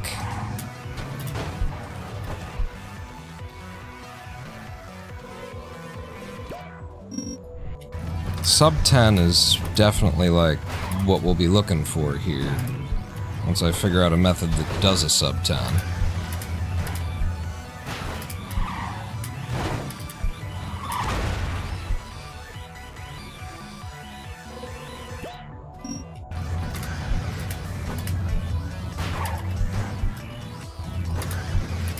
A lot of like randomness to how the trucks move in the back here is what I'm finding.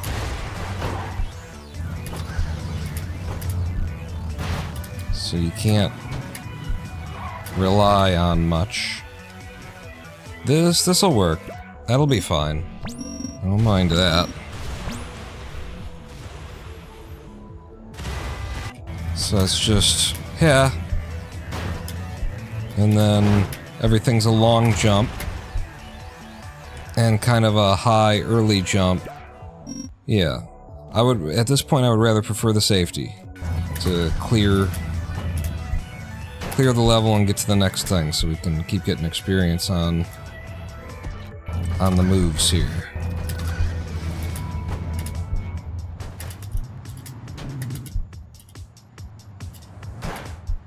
So I prefer safe routing first right now.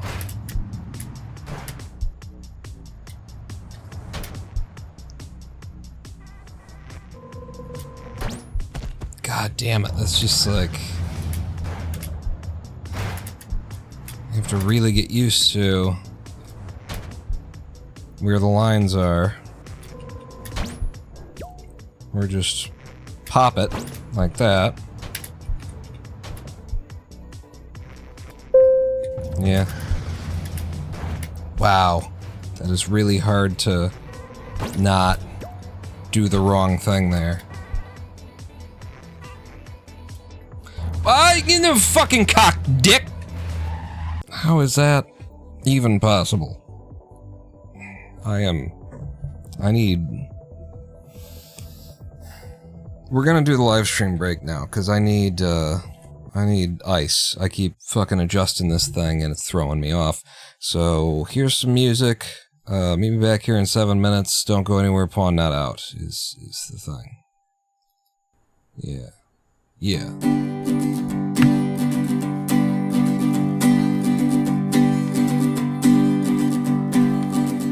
Brazil,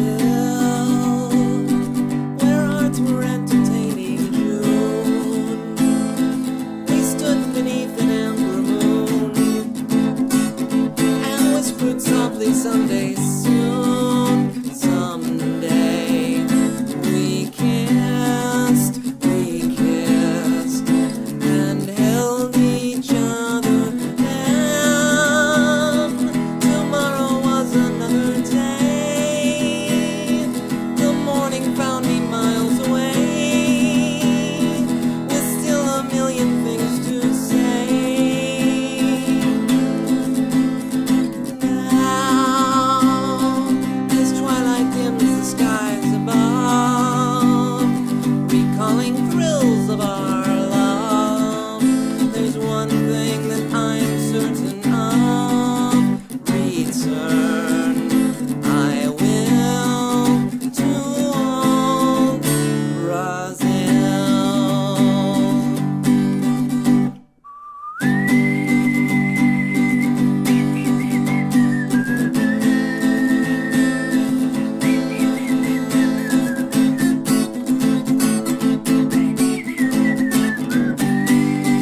Little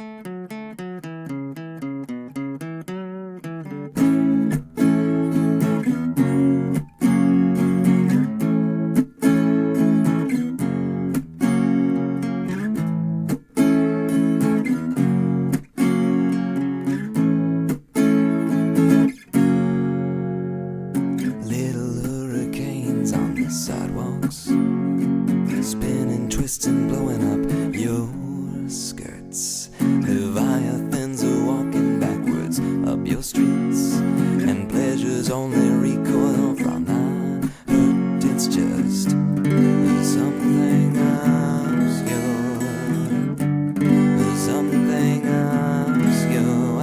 It's just something obscure, something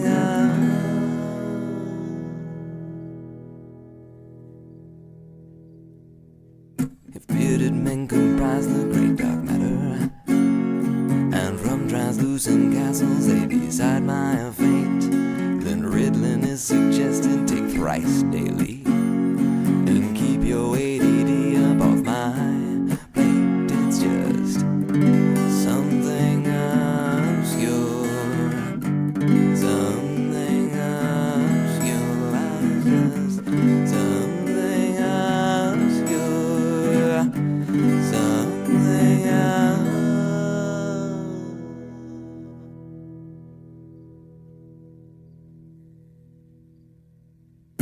Mr. Flintstone got a bad transmission, or maybe he just never heard the clutch. Photons hold a secret just like rainbows. My ramblings unrepentant and I'm out of touch. It's just something obscure, something obscure, something obscure, something something obscure, something obscure, something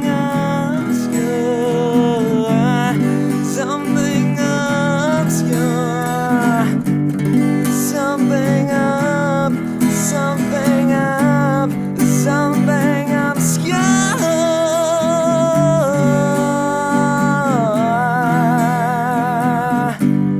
something obscure.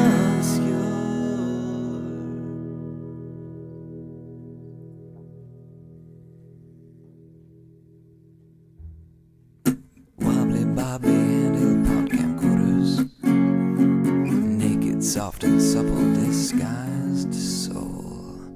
Pairs and pairs of blissfully listless Levi jeans, and fireworks exploding in a sky full of snow. It's just something obscure. Hello, I am the Ronan Pawn, and welcome back to a twitch.tv/Ronan Pawn live stream on twitch.tv/Ronan Pawn. That's where we do it, twitch.tv/Ronan Pawn. Shut up, me. How was your live stream break? I got chocolate. I ate some dark chocolate. And I got new ice, and I applied it to my face and to my everything. I was just, like, overheating. And the ice pack that I had was, you know, worse than room temperature. It was skin temperature. Where are we going? We're going over here. And we're going over here. We're back in Clustertuck. Speedrunning. Spazza. And the idea is go fast, in case you never heard. Just started in on Ancient World. After getting a, I don't want to say a respectable time out of Laser, but it's a horrible fucking world. It's probably the worst world in NU-NPS to run, Laser. And I wanted to leave. So, I got a run that wasn't error-filled. Wasn't, you know... It didn't embarrass me, let's say that. I got a non-embarrassing PB.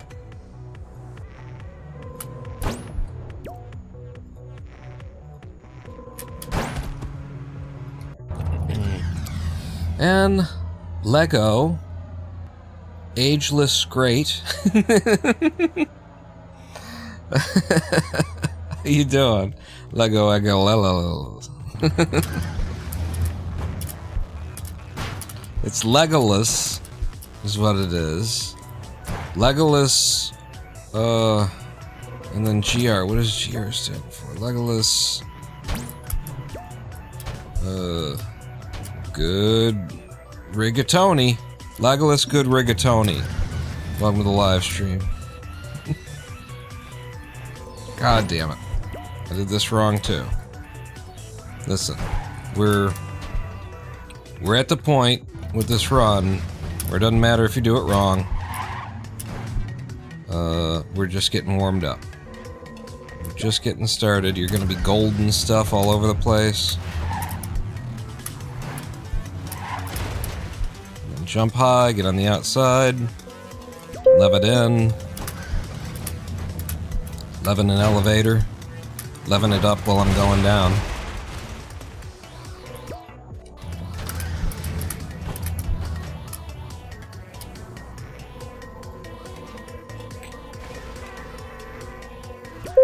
Yeah, baby. And then just do this, turn, and fall. Yep. And then into Tilty World. God damn it. What do we do on Tilty World? Do I like that and like that? And down to you. The fastest way to do this does not do any nose rubbing action, so we'll have to look into that. I'll have to relearn it. Because that's one that I absolutely do know.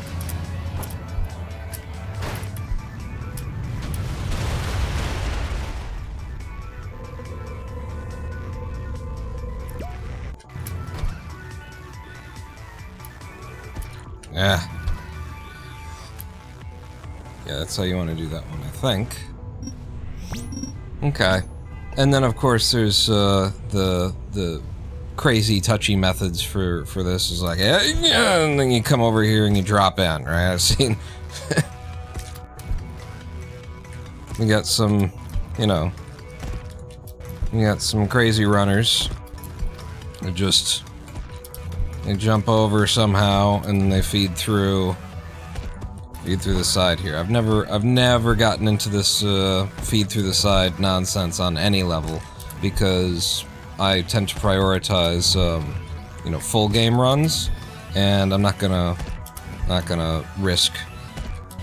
I could clear the level in one pass in 4.8 seconds, or I could try this, fail it once, and be losing time. And so, yeah, it's not a good idea. But you can see me getting through there occasionally. Danyan has gotten this sub 2 with like the telewarper or something too. Like what kind of abilities you gotta have to make that? Or do you just like PPTB yourself once you're through the bars? I will not be doing this. There's a 4.2. Or, you know, the alternative. Okay, wait. Once you're warmed up on it. There. 4.6. You can get a good, like, solid 3 out of that method when you're really good at the falling between the bars thing. And apparently I've done it before, 3.3. Yeah, I don't consider it to be full game viable.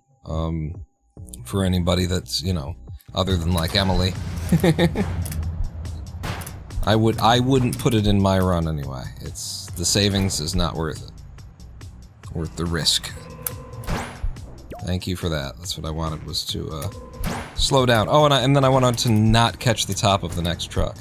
I'm amazed that you figured out what all of my birthday presents were. What I was asking for. Fuck. This is just really hard to come into this and be ready to do this. Yeah? Yeah.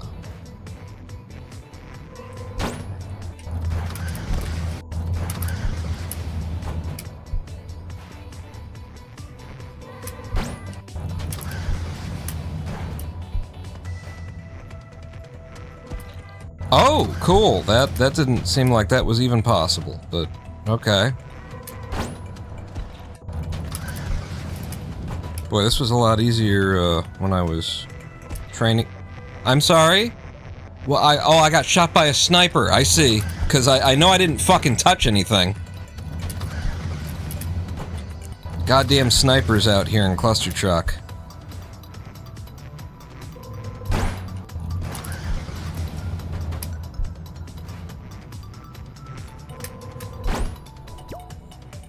And that doesn't go. This was a lot easier a minute ago. I don't know why suddenly it's a lot tougher.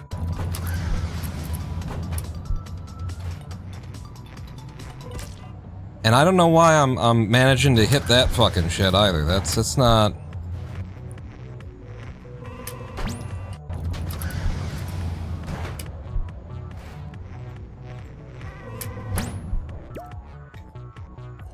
Okay. Finally got one, but I think it needs to be a little bit more consistent than 1 out of 12. So I need to figure out what the secret is. Could you not? What if you didn't? What if you didn't, huh? You didn't try and ruin my splits. Really? That's bullshit right there. That wasn't even... I nailed that. And then that one should... I shouldn't have gotten that one. I should have gotten the one before it, so I guess they were refunding me what they stole from me the first time around?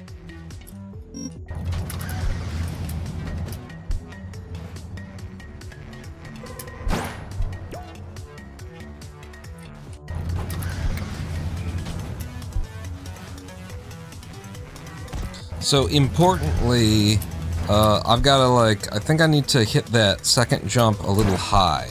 I don't want to be, like, naturally you want to be getting low to get speed, obviously, but you get low here for speed, and then from here you want to be jumping a little high to stay, you know, at the level you're going to need for connecting with these trucks. Like that. Okay, I've improved my ratio, my success ratio there. Air dash through the bars and then PPTB down. This is dying out for a 2 second, for a sub 3 on 610.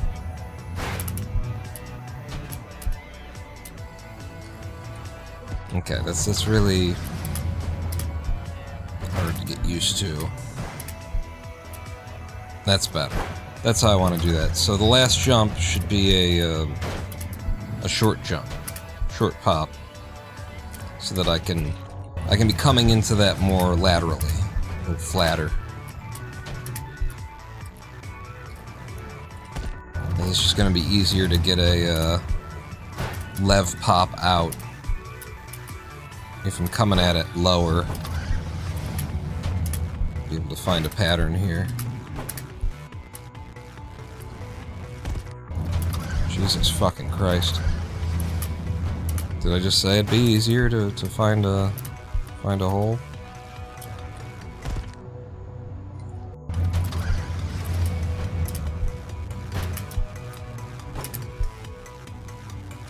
So I might have been lying. I like the strat, so I grinded it out as much as I could.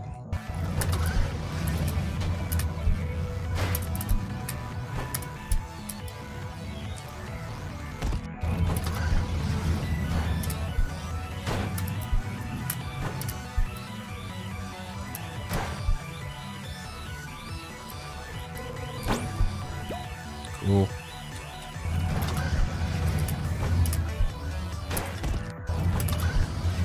This will eventually just start coming in automatically. I don't even want to think about it. Like, there's not... I don't think it's anything that will be benefited by thinking about it. It's just... eventually, my body will start to know when to hit that hit. When to do the things. And it's gotta know it twice. First we gotta learn this one. And it looks like the body's starting to pick it up. And then that one, which is far jankier. coming down at it from such a high angle.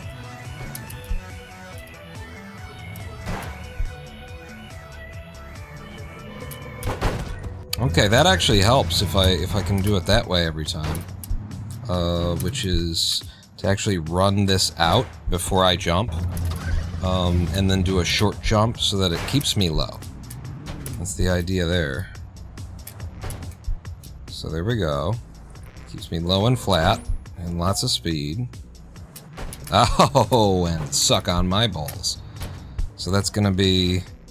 the day that I get that right, we're gonna get a really big PB.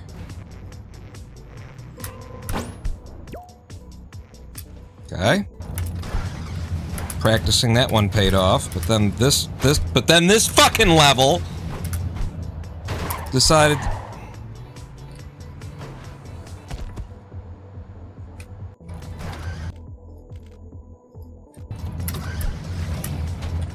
this nothing of a fucking level decides to give me unstartable bullshit.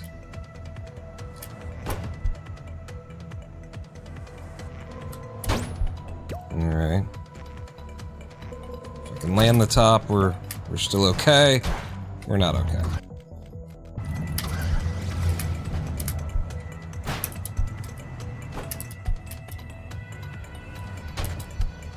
Alright, so remember here to run it and then do a short tap out. So we just get speed, maybe a little lev boosting, whatever. We get up to here, gotta get the lev at the right time, but when I land it, I'm gonna land it, not hit spacebar. I'm not gonna jump. Carry my jump quite a ways away and get very low, and then just tap spacebar to keep my jump low. Like that. And then something from there. But that's what I want to do every time. Something like that. Like that. Oh no, that's a little bit too high. Funny thing is, usually I really have to I train myself to pick your truck. Never be just hoping that you'll hit a truck. And it feels like here, you might want to just be... you might not want to pick your truck. Try and cross both of the trucks and hope that one of them catches you in the magic way.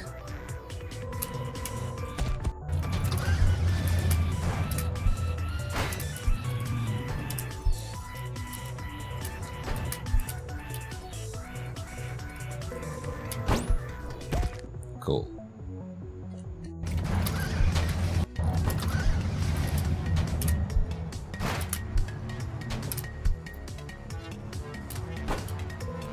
Okay, I didn't know that was possible in the game. We're discovering new things about landfall.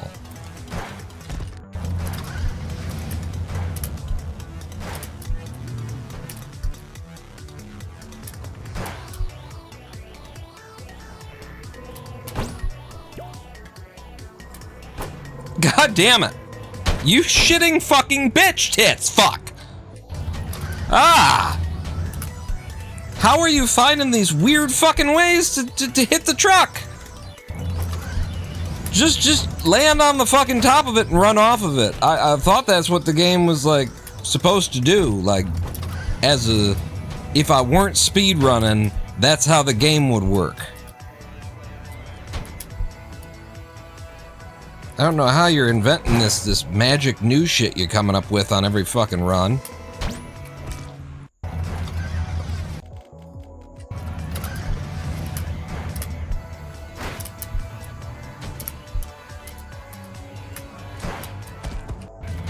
Does not compute.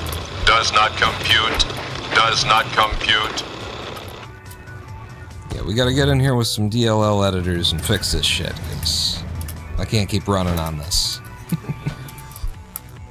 Do it, pawn, do it, pawn, do it, pawn, do it, pawn, do it, pawn, do it, pawn, do it, pawn,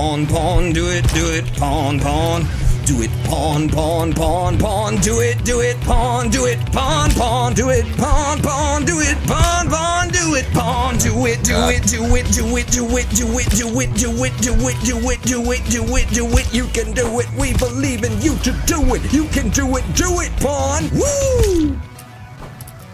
At least this is a major improvement from 4.1, even though we're still stuck in a bullshit loop over and over and over again, waiting for some magic to come in.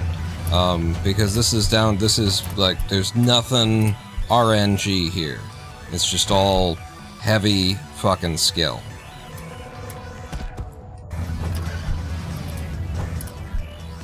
And 6.1 is probably the most skill-based level in the game, I would say. Because in every category of Clustertuck speedrunning, this level requires a special skill set. It requires, there's no cheating. There's no getting past it. The PPTB that you have to do from jumping out here and throwing, not PPTB, but you know, the PTB that you have to do over here, it's a special little PTB, and you've got to get quite a bit of it. It can't just be anything. It's got to be everything. Not quite everything. It's got to be a lot. God damn it. I have no idea what I need yet to get through there. Oh, I'm way too low. And then I hit something that wasn't even there. So that's cool. I love fighting for like 15 minutes to get out of the first level and then coming into the second level and dying to phantom objects. That's one of my favorites.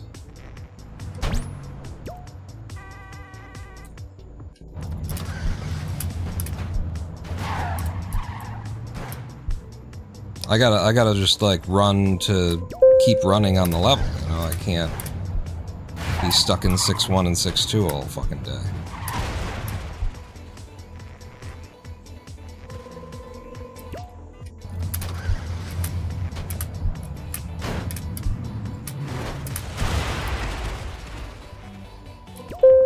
Yeah.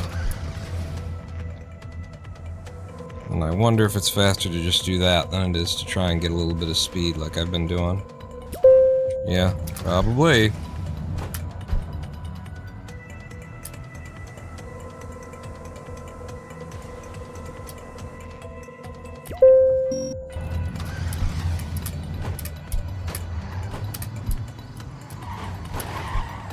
That's the safe way.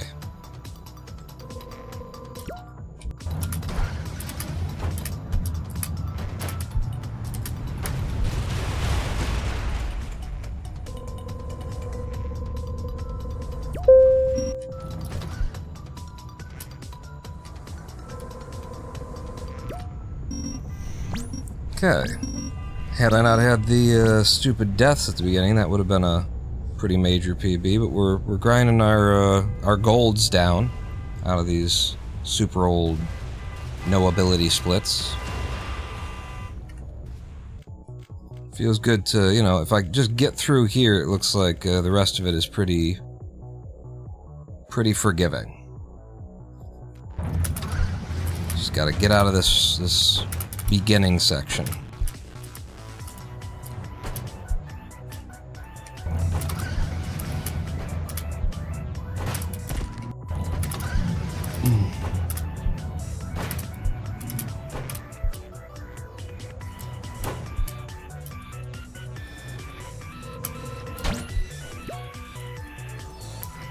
Curses. Double curses.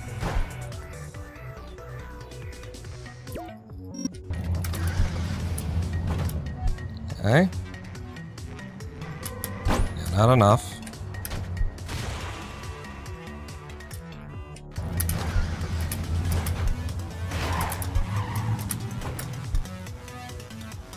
Haven't thought at all about what this level's movement, you know, would be ideally. Just is whatever it is right now. This looked good.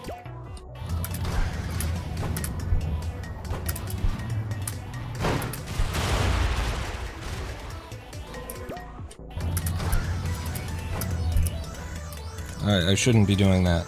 Just jumping out to the left is probably fastest.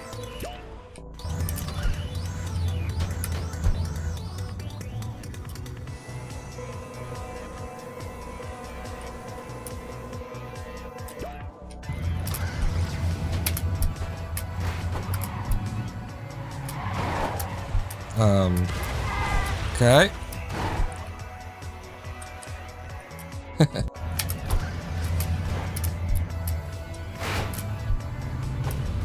Wow. Really bad and sloppy movement.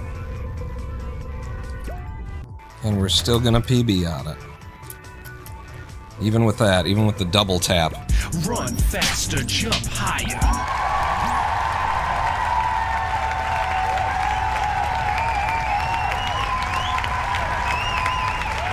Even with the double tap. Okay, so 150. I don't even want to look at where we're trying to get yet, because I know it's probably still miles and miles away, or some of best probably isn't even isn't even where I'm trying to get. So yeah, I don't want to review that. We just keep going. Keep racking in more and better PBs.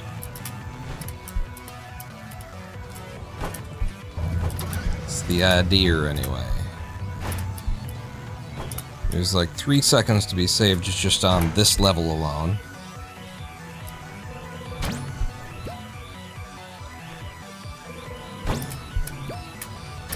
Cool. Wow, and you gave me nothing.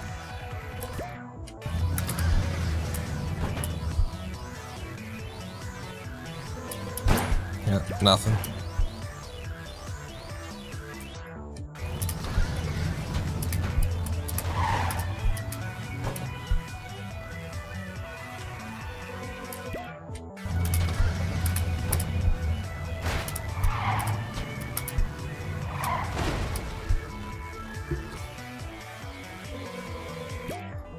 That was close.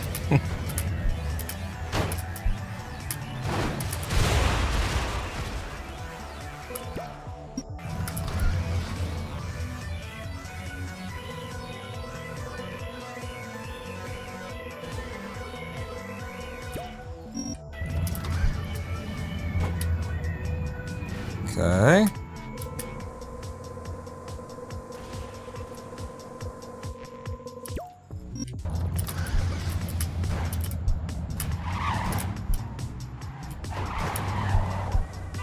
Good.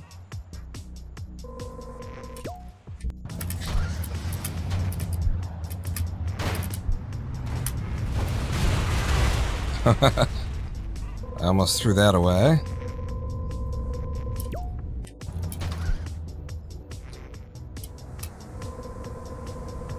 Run faster, jump higher. Gone sub 150.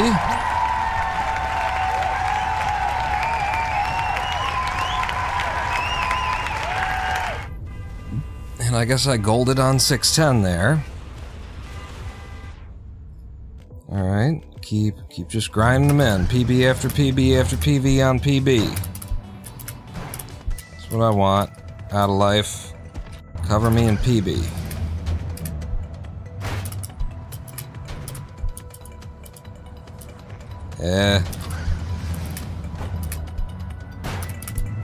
With your too early levitation.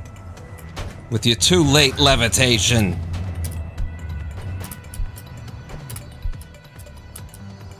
With your perfect levitation. Okay, well.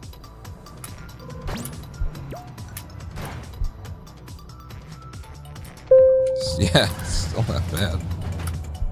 Come on. Nope. Yeah, and I don't think I would have been able... I used so much lev to still accomplish nothing. I don't think there was a coming back from it.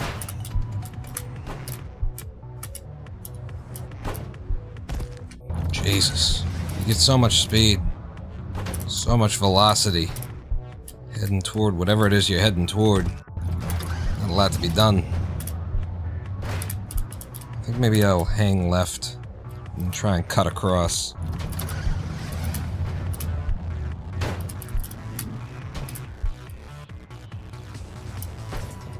It changes what I'm seeing so much that it almost negates all of the practice we've already got. Whereas this, I'm familiar with anyway.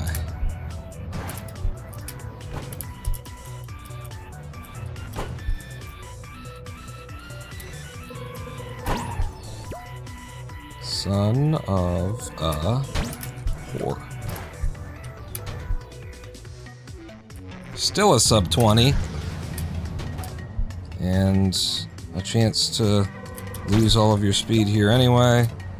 Have to sit down and wait, then push in like that. Alright, and not even get in. Not that I'm that angry at that.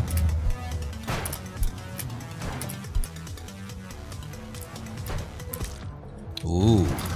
You heard me, I got the jump, but for some reason it didn't actually give it to me. I touched the truck, but it decided to not give me the jump.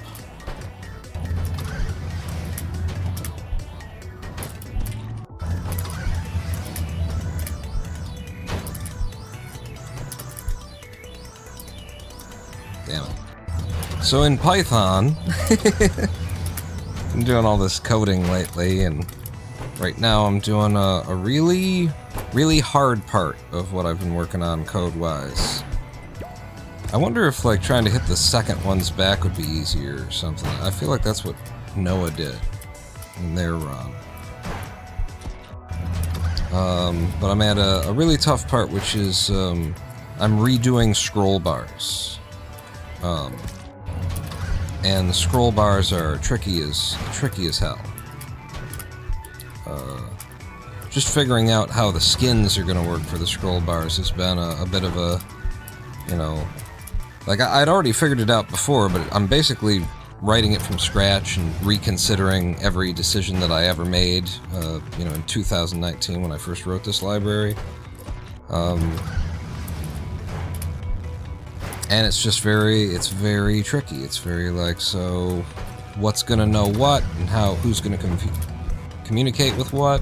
And so far I would say most of my time has been spent in my to-do file where I make notes and I sort of roadmap and plan what I think the next couple of moves are gonna be.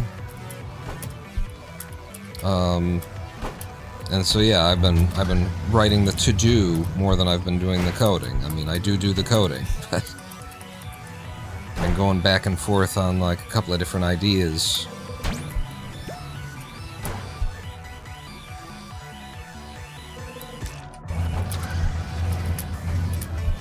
On how to integrate it all. And I think I've found the final incarnation now. I've got a pretty strong roadmap.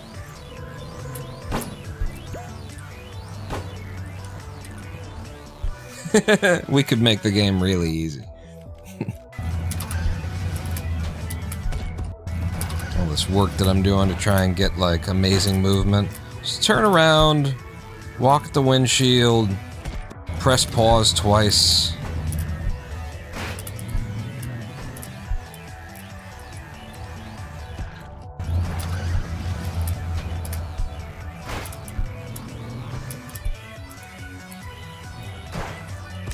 The structure right now is like, I've got a skin class that holds the images for my objects, and the skin class is going to be the parent to a bar skin class, where you go to learn to serve drinks. 2, 3, 4, and we're not enough. 1, 2, stay high.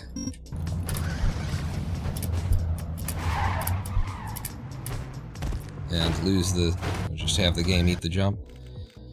So skin becomes bar skin, and then bar skin becomes scroll skin. Scroll skin contains 2 bar skins. This is the kind of weirdness that has to be figured. What makes the most sense, what's most intuitive for the developer who's going to come along and try and use this system, what'll make it most convenient, what makes the most sense. Like, you don't want to overpack features into one class. unless it makes sense in that class. And what I've determined is that it doesn't make sense in that class. Bar skins are going to be a fairly common thing. Going to be a lot of different things that use a bar skin. Ah, yes.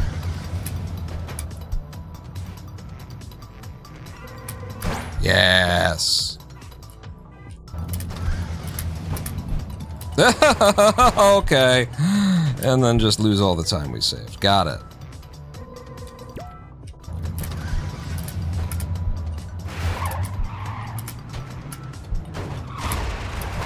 Not at all what needs to be happening there. And we missed the goal. Finally got a good start. And then, like, am I supposed to just go out to... I think, yeah, you just... This one's all about, like, long stuff. Just do... No, it's not. You do one short, and then after that, it's two shorts, actually, because you do this, a little pop like that, and now it's all longs. And then just get on the outside and come in. Yeah, so two shorts and then long all the way out.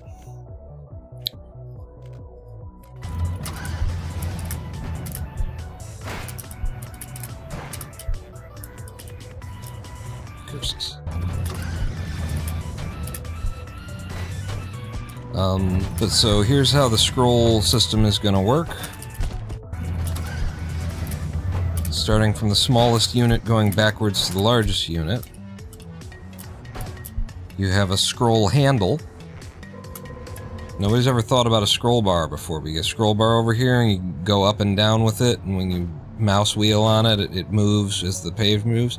So the scroll handle is a bar skin. The scroll handle,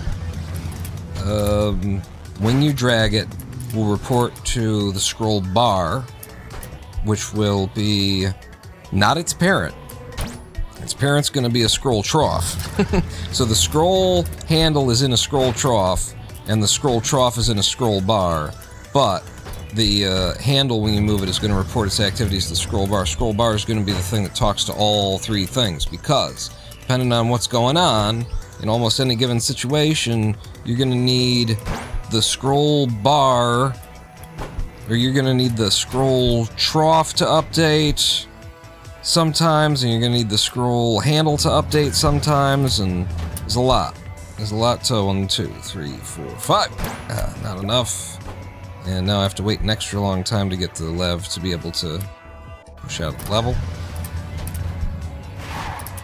So the scroll bar is going to be the orchestrator, and what's going to be talking to it is your scroll handle, short, short, long. Cool. Scroll handle, scroll trough, and your scroll pane, which is where the content exists. Okay. I keep getting like a nice fast start, but then every time I do the lev boost off of the other thing, it just kills me. So that sucks.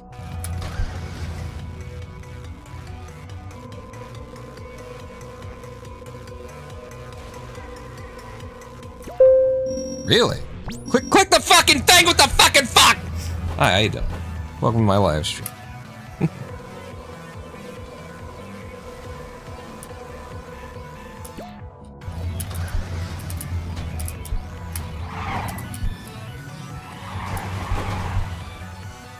Okay, stay the right side, because Tilty World is going to get low on the right.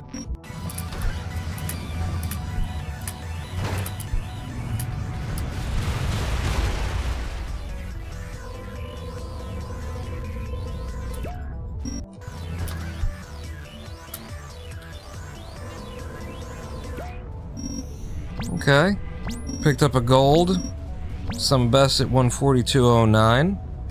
I'm alright with that. But you never thought about a scroll bar before, but the scroll handle needs to change in size depending on how much content is in the scroll pane, which is the area where the content is, right? And then like when you click on the scroll trough, you know, not the handle itself, but the trough where the scroll handle lives and goes up and down. And when you click on that, what do you expect to happen? What should happen when you click on that? Because there's options. It could be a page up, page down kind of a thing. Or it could jump to exactly the destination on the scroll bar where you clicked. There's different scenarios where different people are going to want different behaviors from the scroll trough click. And then, do you want it to be a smooth scroll or an instant scroll? Shall we interpolate this scroll over time so as to animate it and make it look fancy and pretty? Or do we just want to like instantly be at the scroll point? These are options that whoever's using the system is going to want to have, and that they should have. So I have to build all this shit. I have to make it all work. And I had already considered most 90% of this stuff and written it back in 2019 to be functioning, but we're rewriting from scratch. Because everything's like different enough that it really does want to from scratch rewrite. I am so fucking sick of dying to a giant hitbox that doesn't match the fucking model. I am nowhere near the fucking visual confines of this fucking thing over here. Good fucking God, Clustertuck. Just to take a little bit of a, shit on the developers here. Just about everything in this fucking thing is like a cube. It's not exactly like high fucking, face count, polygon, crazy structures you got going on here. And you couldn't make the fucking hitboxes match the goddamn fucking visuals? Is it that fucking hard? It's not that fucking hard. It's really not that fucking hard. Have you been to Sci-Fi World ever in this game? The walls. Oh my god, the walls. They lie. They're lying ass fucking walls. You can touch this, that's the problem. You can touch it when you're fucking mile away from it. The Sci-Fi World walls are so fucking thick.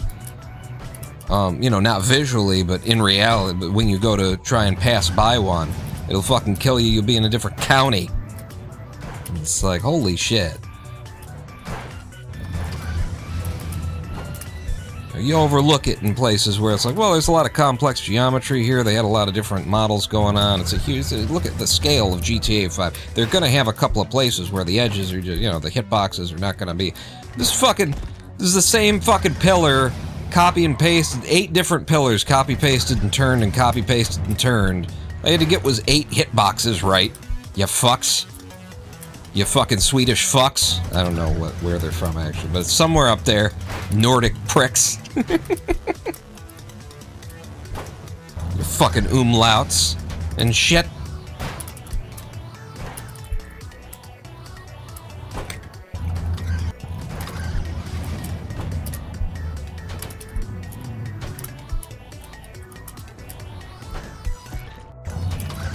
You guys don't even have trucks up there. Made this thing. I mean, that's why the game doesn't fucking work.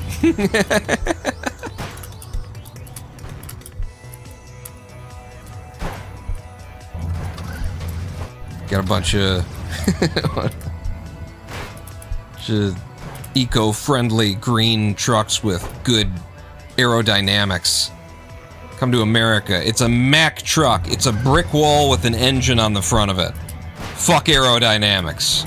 Fuck the planet.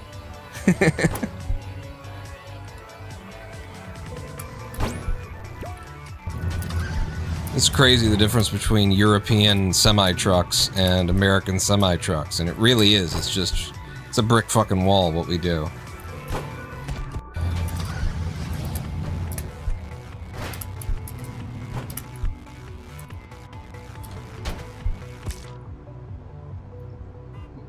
Learn to roll coal euros. Learn to roll coal? Is this like a song? What?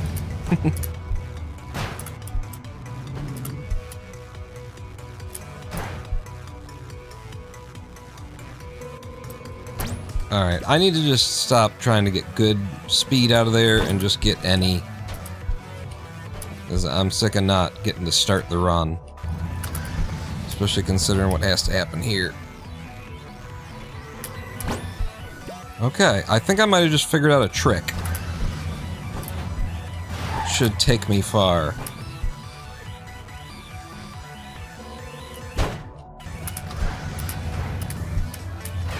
Now long, and long, and then out. Simple as that.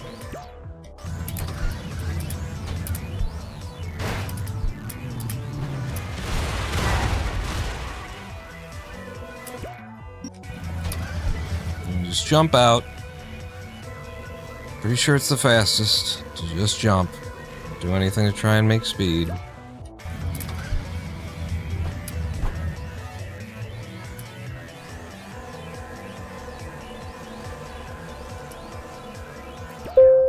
Yeah, baby. Go to the outside, here, and then little pop.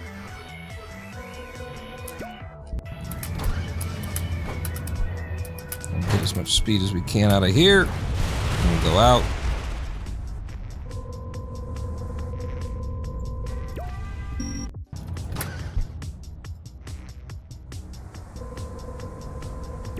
Run faster, jump higher. Pick up another 3 seconds.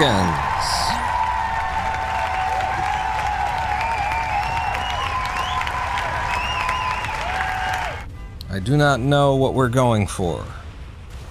What kind of time we're trying to get here. I'm just, you know, trying to improve. We've been doing this for,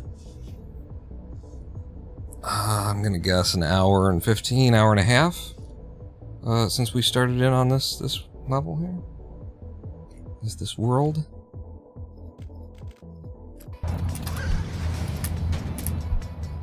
Just trying to make improvements. Okay, fair enough. Gotta right strafe out of there, buddy. Yeah, see, I'm just gonna do that for a little while and make sure that we're getting out. Not necessarily that we're getting the best time. Oh, I forgot to do the trick here that I figured out.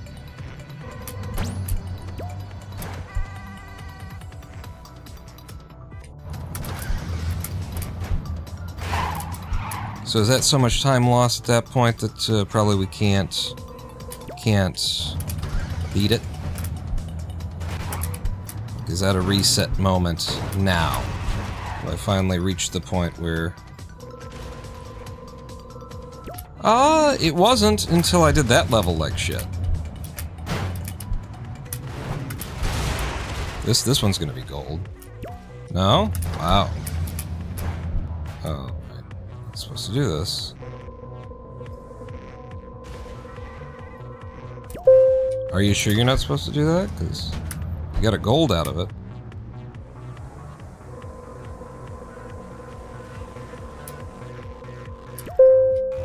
Uh-huh. Okay. Can you work with me here, please? Not good. Nothing is good. Still made it work.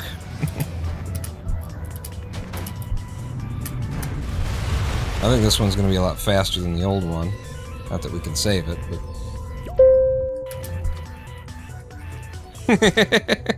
There's no way that I could beat the time, so I might as well. Alright, you know what? I'll finish it. I'll finish it just for a second.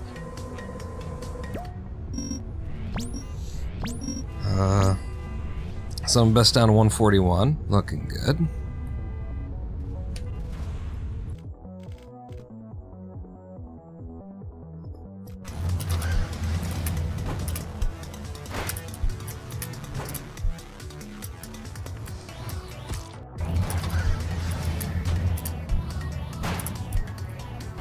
Yeah, you guys are very lucky. I almost subjected you to a Python coding stream. I was like, I want to get back to the coding.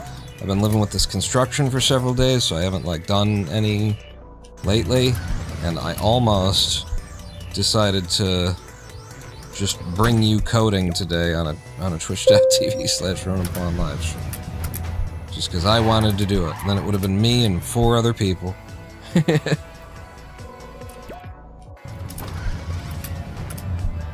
3 of whom are bots. Government bots tracking my activity. Okay, 1.5 seconds ahead, even there. Cool.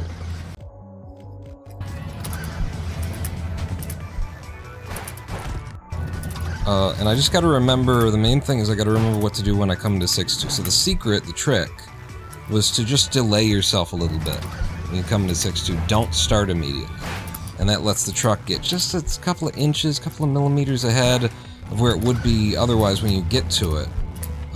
Which is gonna give you a far better chance of getting the hit out of 6-2 that you need. That's the idea. That's my idea.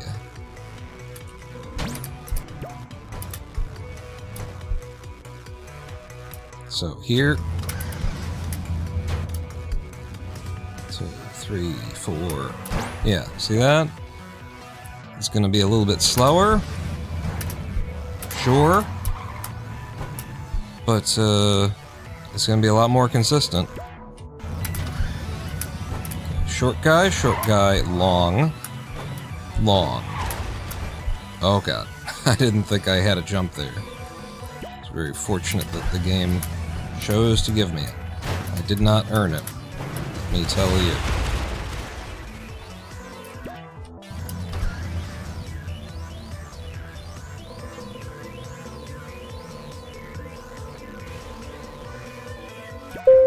Yeah, baby.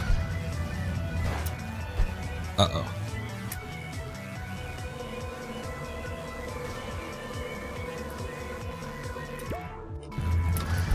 Outside line. Up to you. Nose in. Shit. Well, we definitely got another second we're gonna pick up here any moment. Let's look at this. And find the fast one again, because I remember the fast one being not that... It's not that unlikely either. Like, once you know what you need to do... Even that would have worked. But once you've got the line, it's not like, oh, but I have to get lucky. Like, nah, not that much. You don't have to get that lucky.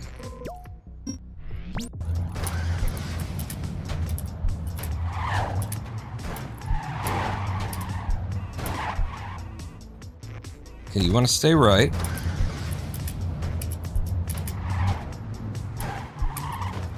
That would be interesting. I've never done this before. That's why I'm doing it, is because I like the idea of, like, falling down, and then, I need more height, though, than that. But yeah, I really like the idea of that and that. A ghost pop at the end of that would be fine, too. In fact, that'll do. Like just from here, and then... What? Okay, that was a hand spasm. That'll happen. Good God, if you're going too fast, then...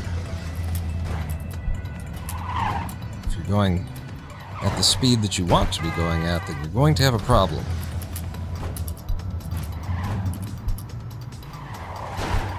Now, what if we do down the middle here? Down the middle is a little bit more futzy. It gives me more opportunity for speed.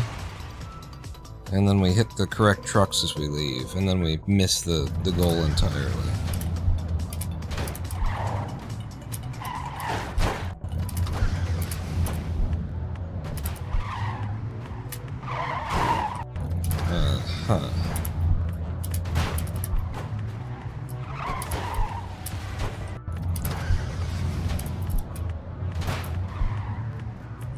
Don't want that.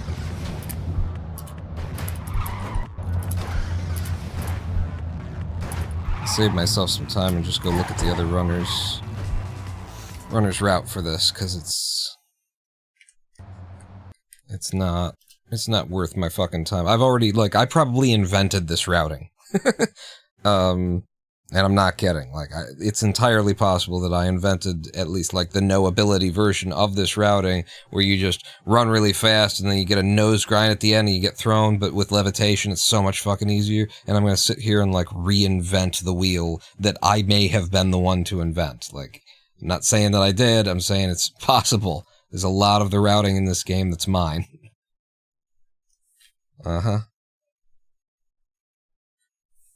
6-8. We're going to the outside. That's what I started with. And then, yep. And then leving in midair so that we just hit that one and come on out. See how fucking easy that is? That's nothing. I'm over here trying to invent something. It's just like that. So to the outside. And then you just want to use whatever lev. It looks like if you've got one lev at the end, you're gonna be fine. One lev to make sure that you don't get out of it. That'll be a-okay. I can do that. I'm gonna do it one more time. Okay, that would not be good.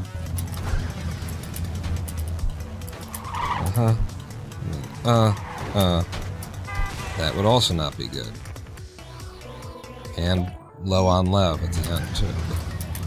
Boom. Boom. That's not at all the one you're supposed to land on, but I didn't have any speed.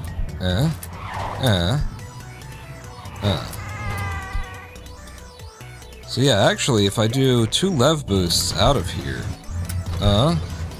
lev boost. Lev boost. I was trying to save lev instead, but... I think the 2 lev boosts help me get the speed that I need in order to get to the front trucks a lot easier.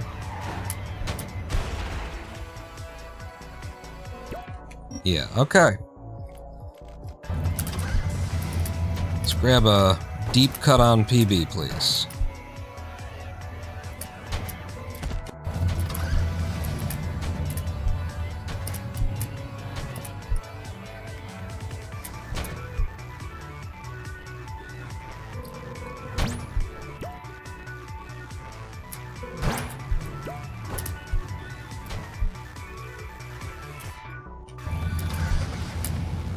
Might have been a little bit too quick, and I think I got kind of a sock catch. And it doesn't matter, because I got killed by a sniper. I got shot by the sniper on 6-2. There's a sniper you gotta look out for. Keep moving fast, or else he's gonna get you in his sights and fucking shoot you in midair, where there was nothing. You thought you were safe, because you weren't planned for the fucking dude in the book depository window. You were thinking something else. You were thinking it would take like some kind of physical object in real space would have to kill you. But a man with a gun can be anywhere. So watch out for that sniper on 6-2. He's gonna get you.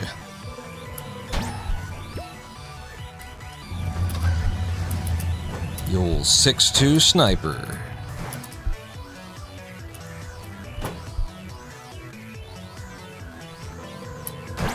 Christ.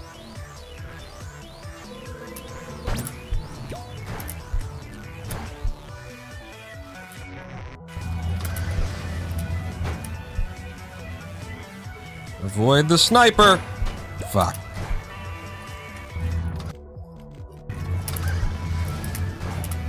Sniper spooked me.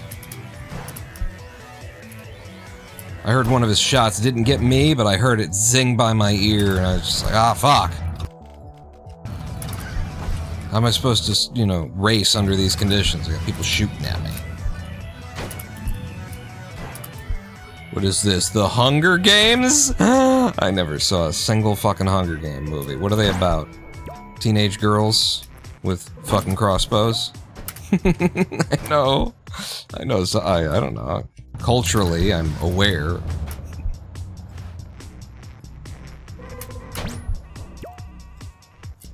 Okay.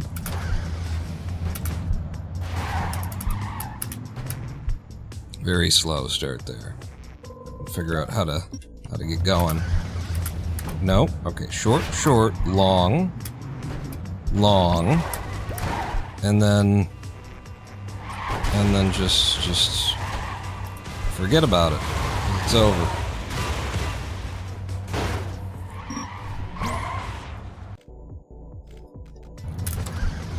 Short, short, long, long.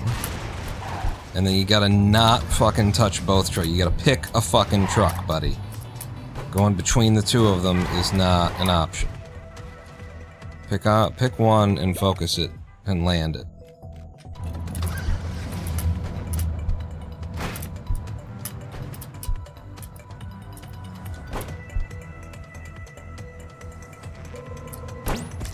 Curses. I'm not even trying for the fast strat either.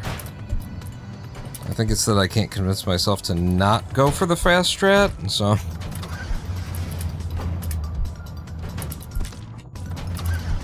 Don't do it. Don't do the fast. Don't just...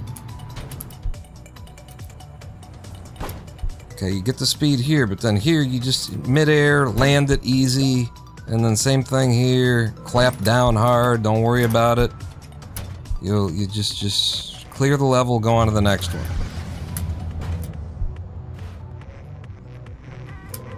Fuck, I was so high, and I overspent the lev. I gotta get used to this, so...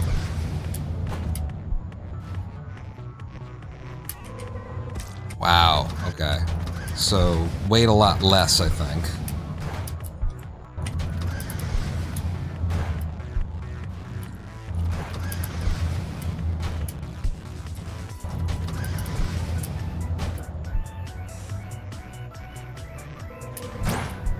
Yeah, this is weird.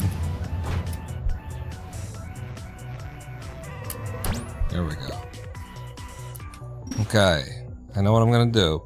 Has he considered the ancient technique of get good chump? I could try it. I don't think it'll work. I'll try it, I guess. Try anything once. Hey, Kenneth.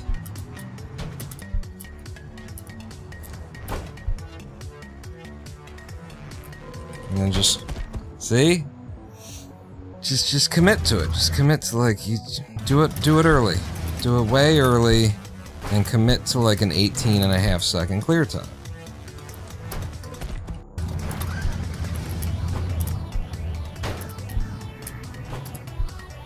Quit fighting yourself.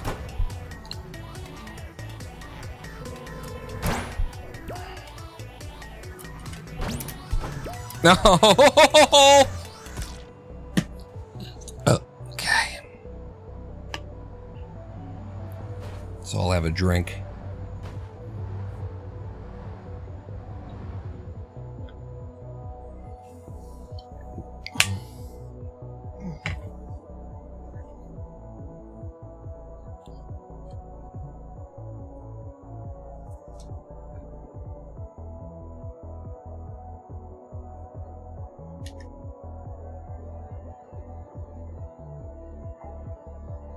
Okay. I'm cranking my bedside fan up a little bit. Trying to make sure that it's in a position where you guys don't have to hear it. It's way in the background, so if you can hear negative 35 decibel audio, then you're gonna be really annoyed right now. But I've been overheating a little bit. Cool.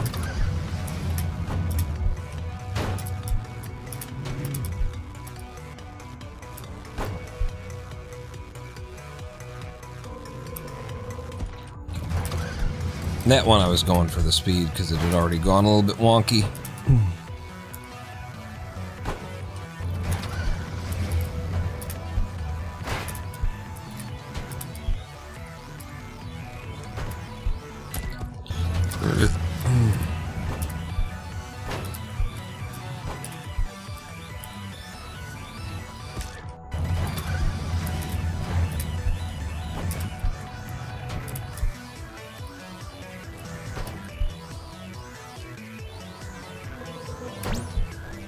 Whatever.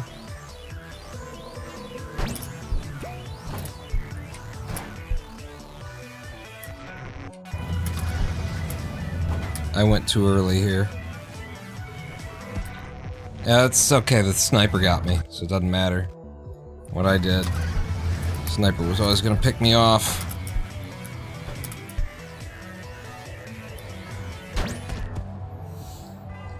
If Twitch could reliably reproduce negative 35 decibel audio, I would be impressed, says Kenneth.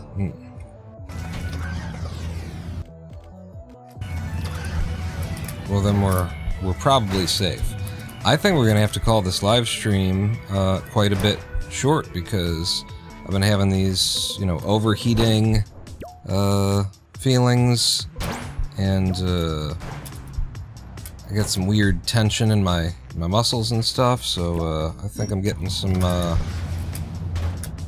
symptoms from the last few days worth of a lot of activity that I've been involved in.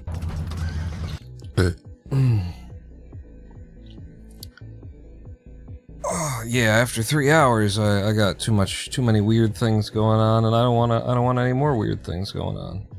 So I think we're gonna stop speedrunning to avoid any further problems. When we come back this Sunday to Ancient World in Clustertuck, I'm gonna kill it. I'm gonna crush it. What are we running against, by the way? No. Am I crazy? What? Okay, speedrun.com. We're both a little bit batshit, aren't we? Just go back to fucking the thing. Ancient World, no utility, no pause, skips. We've got a 145. When we come back, I'll be running for just 15 seconds worth of time. Are you crazy? Are you kidding me? Like, I know we've got a lot of time saved still ahead of us, but Ancient World, no utility. I have to drop 10 seconds to be, you know, at least with Noah. 10 seconds seems a little bit more reasonable. But this is actually 12, 13 seconds. Jesus fucking Christ. So a lot of it will be picked up probably level 1. We'll have to be sub 18. I've been taking these 19-second times, so that loses a second and a half. And then I absolutely have to get the 6-2. For like the 6-second time or whatever it is that we get out of that when we get it. 6-3, I'll have to actually care about it, apparently, instead of just pretending like it doesn't matter at all. 6-4, I might have to look at what other people are doing to try and get real speed out of that, because it is just a straight row of trucks on a flat world, flat land. It just looks like I'm going to have to actually care. Well, I'm actually, you know, we're on pace for how we've been doing this. On day 1, you know, I got 10 seconds to go before I'm in the realm of anything. 10, 15 seconds to go. That's what we've been doing with everything. And then, you know, Ancient World, I pulled out second. Laser, I got a not embarrassing, not particularly respectable time, but a not embarrassing time. Yeah. I'm already feeling better, just not doing the speed running right now. So, let's look at my code. Alright, I'm gonna close Clustertuck down. Bring you over here. And then, let's get real. And then where do I code? We'll open it from here.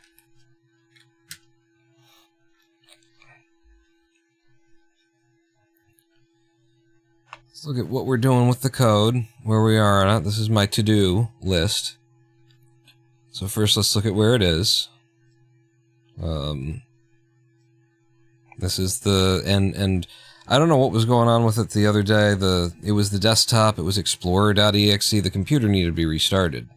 But now we're getting the kind of performance that I expect to see out of it. Now when this, down here we're doing benchmarking. Every time that 100 draws has been done, it adds up all of the time that it took to do those 100 draws, and then it tells me how long it took to do those 100 draws. So when I'm dragging over an open space It's just this in background. Well, we've got the live stream going. We're seeing like a 0.39. When the live stream's not on, I see a 0.039. I see a 0.033 is about the time. So 0.03 divided by 100 will tell you how many, what one frame is. And of course, this is all working still. Where, transparency that we're faking in TK Enter is functioning. Here's a little bug that I just found the other day. And this actually shows you what's impressive about this code. Because the reason why this bug happens is this draws itself and it says, okay, this thing is overlapping me. So I'm going to tell it to redraw itself. But because this is a bug and this shouldn't be sending any message to this to redraw at all, it redraws itself without drawing this inside of it, because what would have to happen there is for this to say, hey, I'm touching you, so you need to redraw yourself, and then he would have to say, hey, I'm touching you, so you need to redraw... Or no, actually, he would have to say to himself, I'm touching that, so I should include that in, when I redraw myself.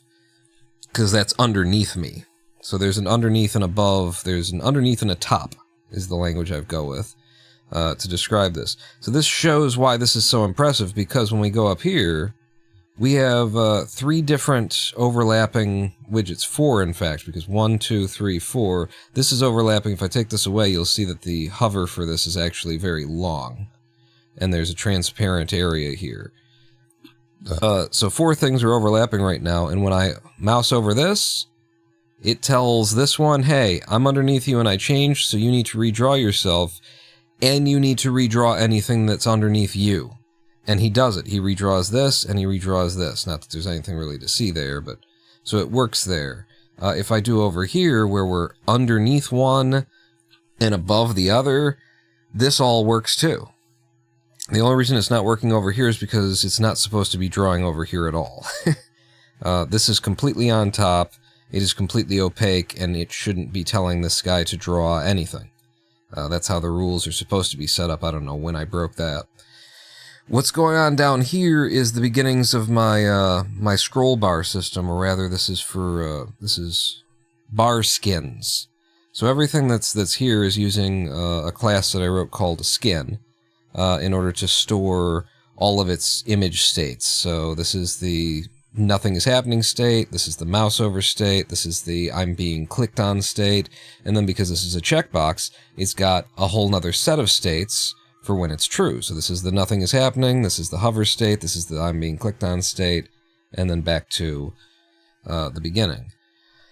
That's what the skin class does. The bar skin class manages all those images and manages all those states, but what it's doing here is it's taking one image.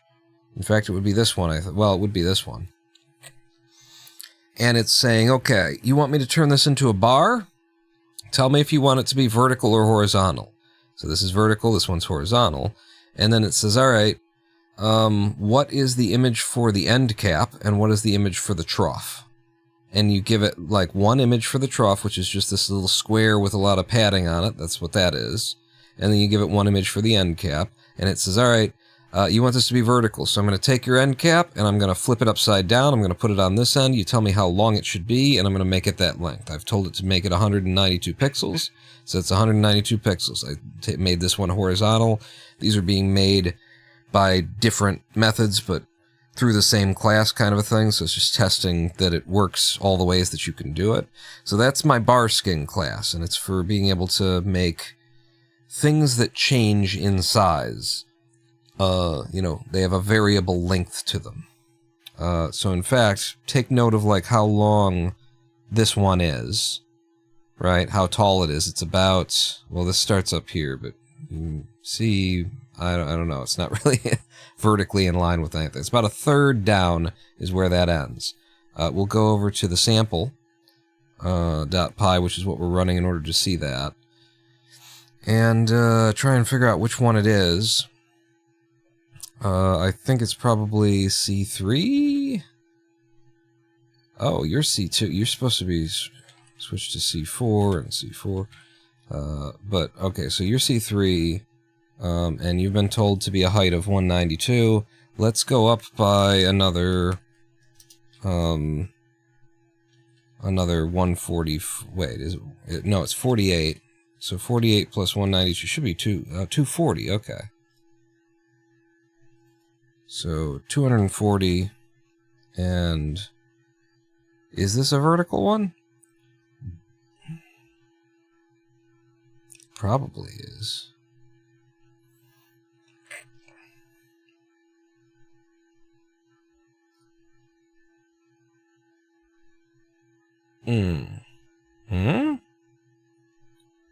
I changed, I think it's this one that I just changed.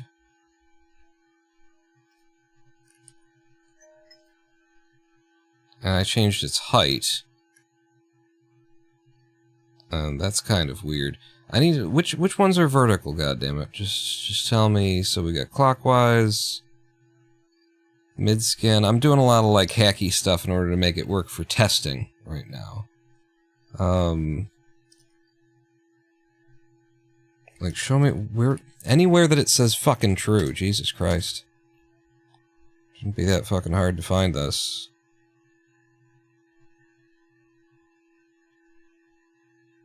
Okay, bar skin, from to, vertical true, and then we've got a mid skin that uses the bar skin, and we've got a bar skin 2, which looks like it should still be vertical. No, this one gets rotated. Use bar skin 2, and then you're using. See, this is what the whole live stream could have been. You're using, so mid-skin, but mid-skin is using SS vertical, which is a scroll skin, and you're using the vertical image. This is the one, and so I want you to be, what did I say, 240 tall, and then the thing that contains it needs to be 240 as well, to be able to see that, and now this goes all the way down here, and it's covering over that a bit. But so we can change the height of this, and we can change it on the fly, and it'll redraw itself and stuff. And that's the idea behind a bar skin, is that it will generate this trough over and over and over again. And I'm just going in iterations of 48 or 44, whatever it is that I'm going in to get to 240, you know, to keep it looking good. But if we just picked a number out of a hat and said 130, then we would end up with this, where, like, it gets repeated, and it sort of overextends that one before it cuts itself off, and that's why I've been going in, you know, proper increments. We'll keep it at 192. So I'm going to close this down, and I'm going to search for a category.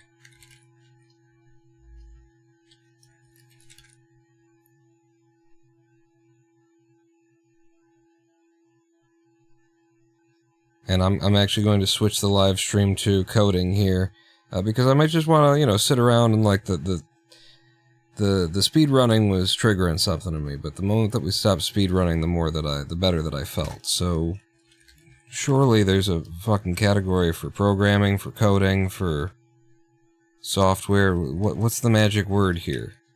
Twitch, software and game development. Okay. I'll do that. I'll change the title to, should I change the title? I'm not gonna change it.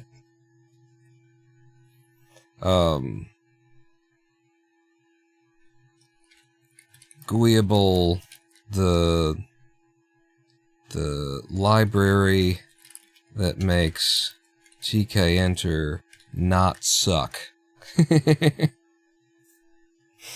Change the title of the live stream. And we'll futz with this. I don't think we'll stick around for that long with it. But, this is what I've been working on, in most of my time that isn't live streaming.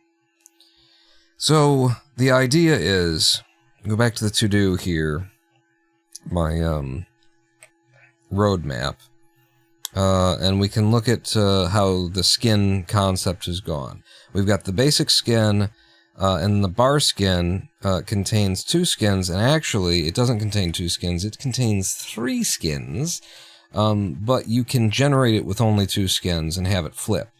But I tried to keep it generic. Bar skin, keep it generic. See, I followed my own notes there. Render bar of any length by cap plus midsection, and it's actually by caps plus midsection. If we go and look at it, it's under skinnables. And we find, here's the bar skin class, and you'll see that it takes a cap skin, a trough skin, and then a cap 2 skin. However, if there is no cap 2 skin, see this cap 2 is equal to cap 2 skin if it's there, or if it's none, then we will do skin from images, we will generate a new skin, that's what's happening here, generate a new skin from images, based off of the images that are in cap skin, the first one, but we will flip them, and we will flip them on the vertical. Well, no, we'll flip them based on the vertical declaration when we brought it in, because we declare whether it's vertical or horizontal by saying vertical true. Still pretty impressive that you could pick up a new game and get top 3 out of a developer-selected group in just 7 days. Thank you, Kenneth. Yeah. So that's Barskin. That's the beginning of Barskin. Back over to the to-do. So, we have this method called from-to. And that is what I was showing there that just gets done here. Skin.fromImages, flip images. That means if we do the from-to method, we will return a bar skin class from just a cap skin and a trough skin. Because we will generate the third skin ourselves by flipping the first one that you put in on whatever orientation you gave when you handed it in. That's the idea behind that. Store the trough skin and mid skin, extend and order content. So this works. But the idea is we've got a skin, and then we extend that to be a bar skin, which is, something that expands on its length. And then a scroll skin is going to contain 2 bar skins, because those bar skins are going to be the image for our scroll bars, vertical and horizontal. Usually you have a vertical, sometimes you get a horizontal. So the scroll skin, I've made all of these. We've got the bar skin. First off, we've got the skin, which is starts up here, skin, and it goes. There's a lot going on in skin.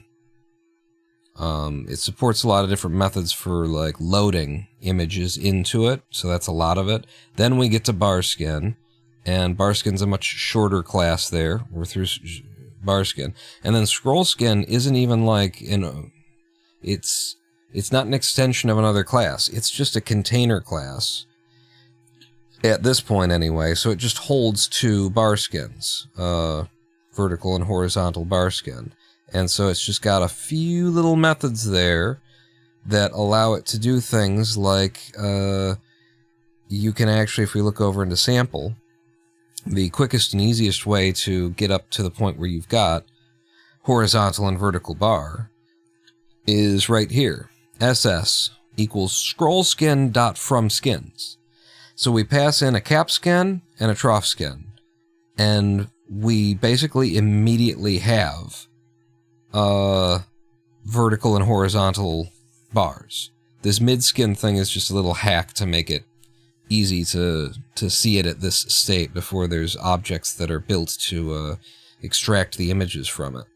But the mid-skin here pulls the image out of the SS vertical image and maps it to a clickable object, and that's what we're looking at here and here.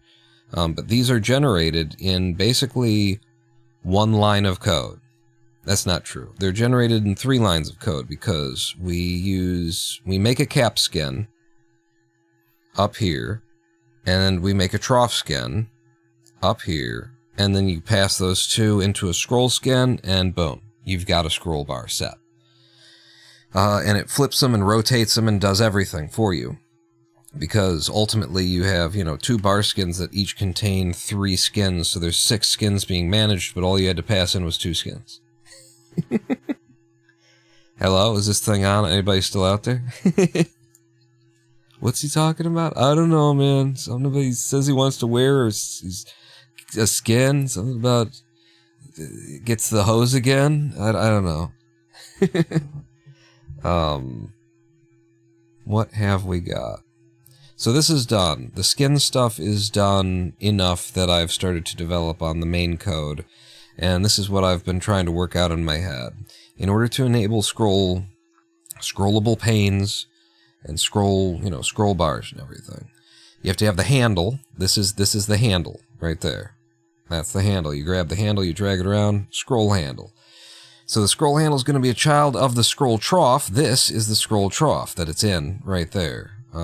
Pretty under graphic designed in PyCharm here. Very, very sleek and modern and not a lot to look at. So it's a child of a scroll trough, so it's inside the scroll trough. It reports its own geometry, which is its location and its width height, in reference to its parent's geometry, which is the trough there. So we're going to be tracking, what is the XY coordinate of this thing. And in fact, if it's a vertical thing, we're just tracking what is the Y coordinate that this handle is going to represent in reference to the percentage of the entire trough area. That's all that we need to get out of it in order to enable a proper functioning scroll bar. So we'll be reporting that to the scroll bar on a drag. The scroll bar, as I mentioned, is going to be the object that sort of orchestrates communication between all these things, between the handle and the trough and the pane. So right now in PyCharm, this is the scroll pane. This is where the content is, and notice that as I scroll it up and down, the handle moves up and down. If we grab the handle, that moves the content in the scroll pane. You take this for granted, that this works, that this just functions. This has to be made to function. Now, most people rely on a library, a GUI system that has already figured this out and done all this work. I am writing my own on top of tk-enter because tk-enter is horrible, inefficient, and ugly. So I have to basically reinvent this wheel. I'm going to grab a drink here.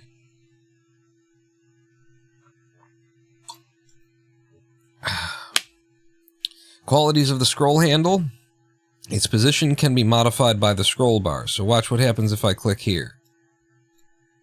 I clicked on the scroll bar, and the scroll bar started doing page down operations that moved the scroll handle down.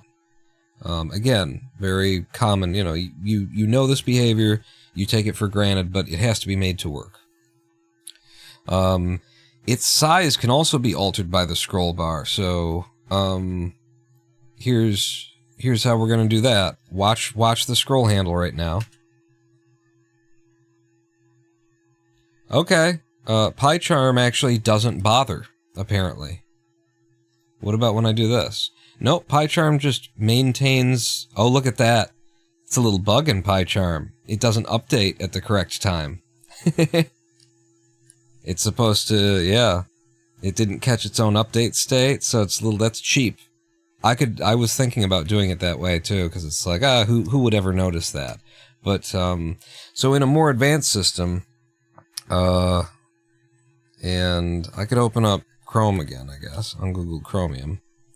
You see the size of the scroll bar there is relative to, how much content there is. So the content that's on screen right now, this space represents a percentage of the entire content that's available on the screen right now, right? We're looking at this much of the scroll bar. The scroll bar represents 100%. The scroll handle represents what we can see. That's functionality that, a good system will bake in, and apparently that PyCharm decided not to be bothered with. But those are all the characteristics of the scroll handle. We need to be able to modify its position from the outside. We need to be able to change its size from the outside. And then we get to the scroll trough, which is this, where I can click and, everything jumps around. And a scroll trough is going to be a child of a scroll bar. So the scroll handle's in the scroll trough, and the scroll trough is in the scroll bar.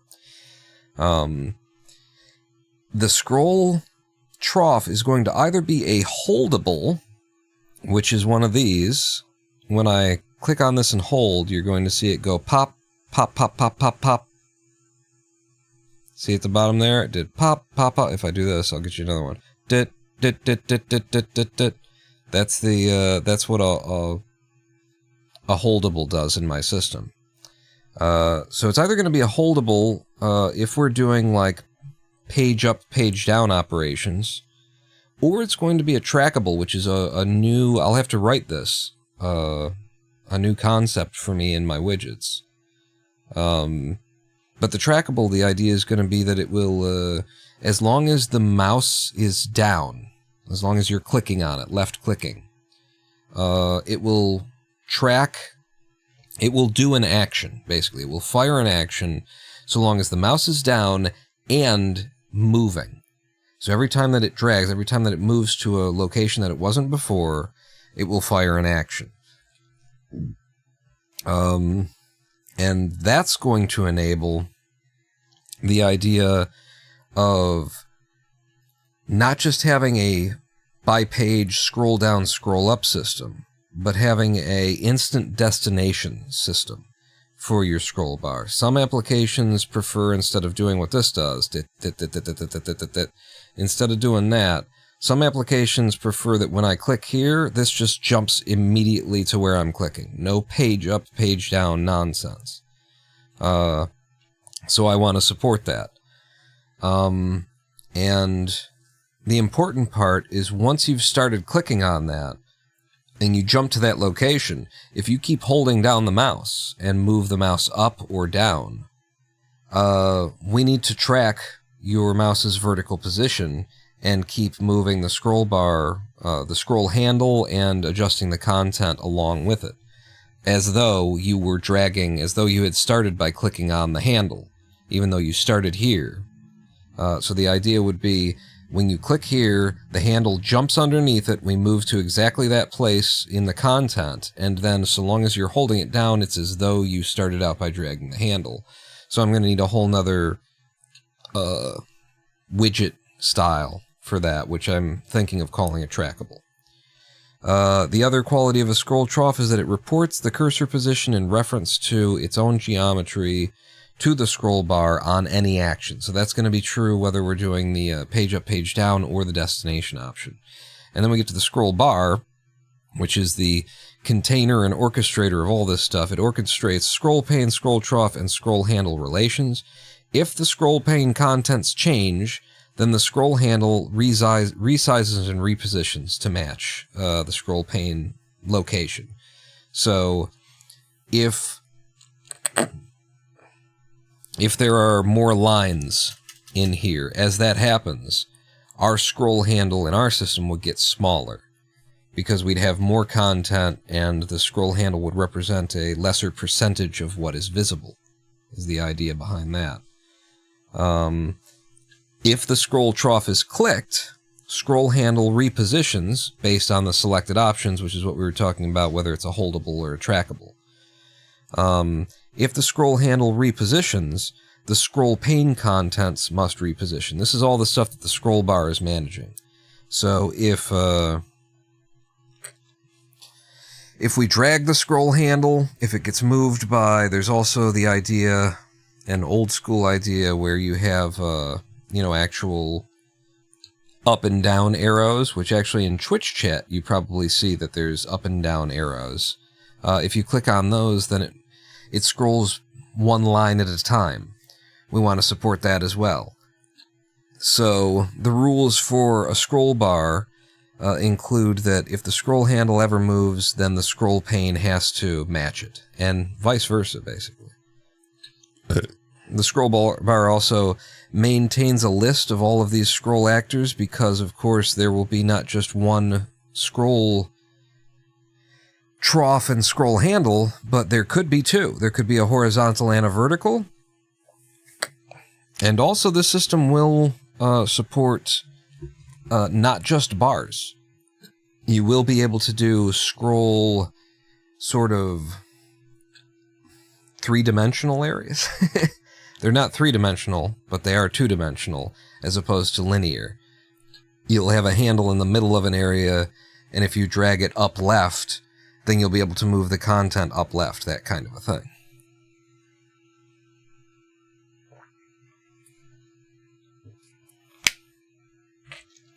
So it needs to maintain a list of all actors upon it, because there could be multiple actors, and it needs to update every one of them anytime that any other of them trigger a change.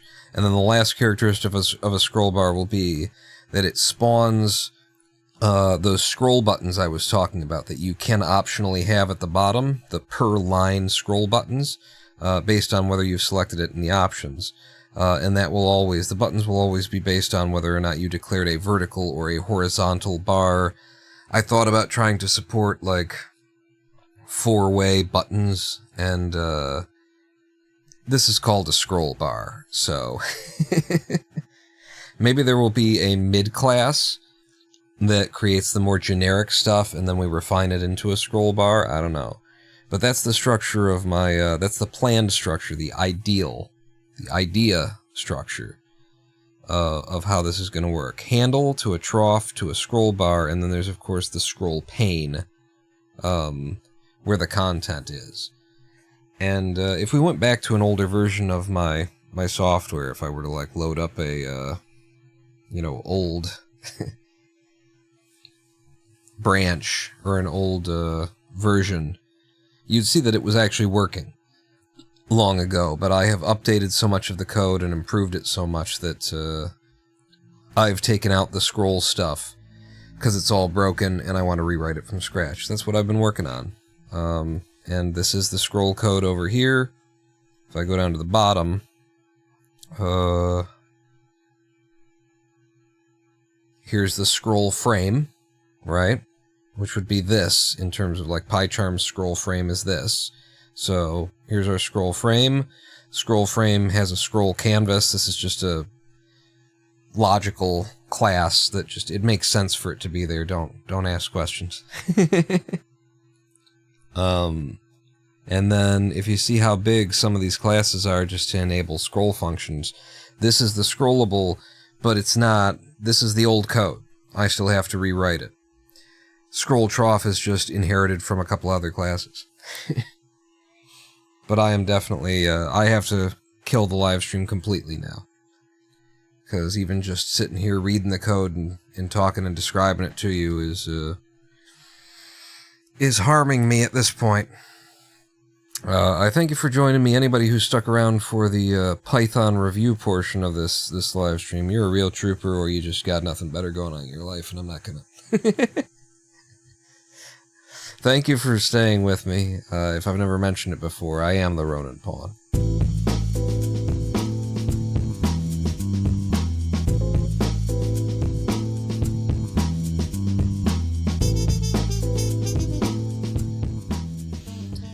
And sorry for this one to be a shorter stream, only 3.5 hours, but yeah, I'm feeling it.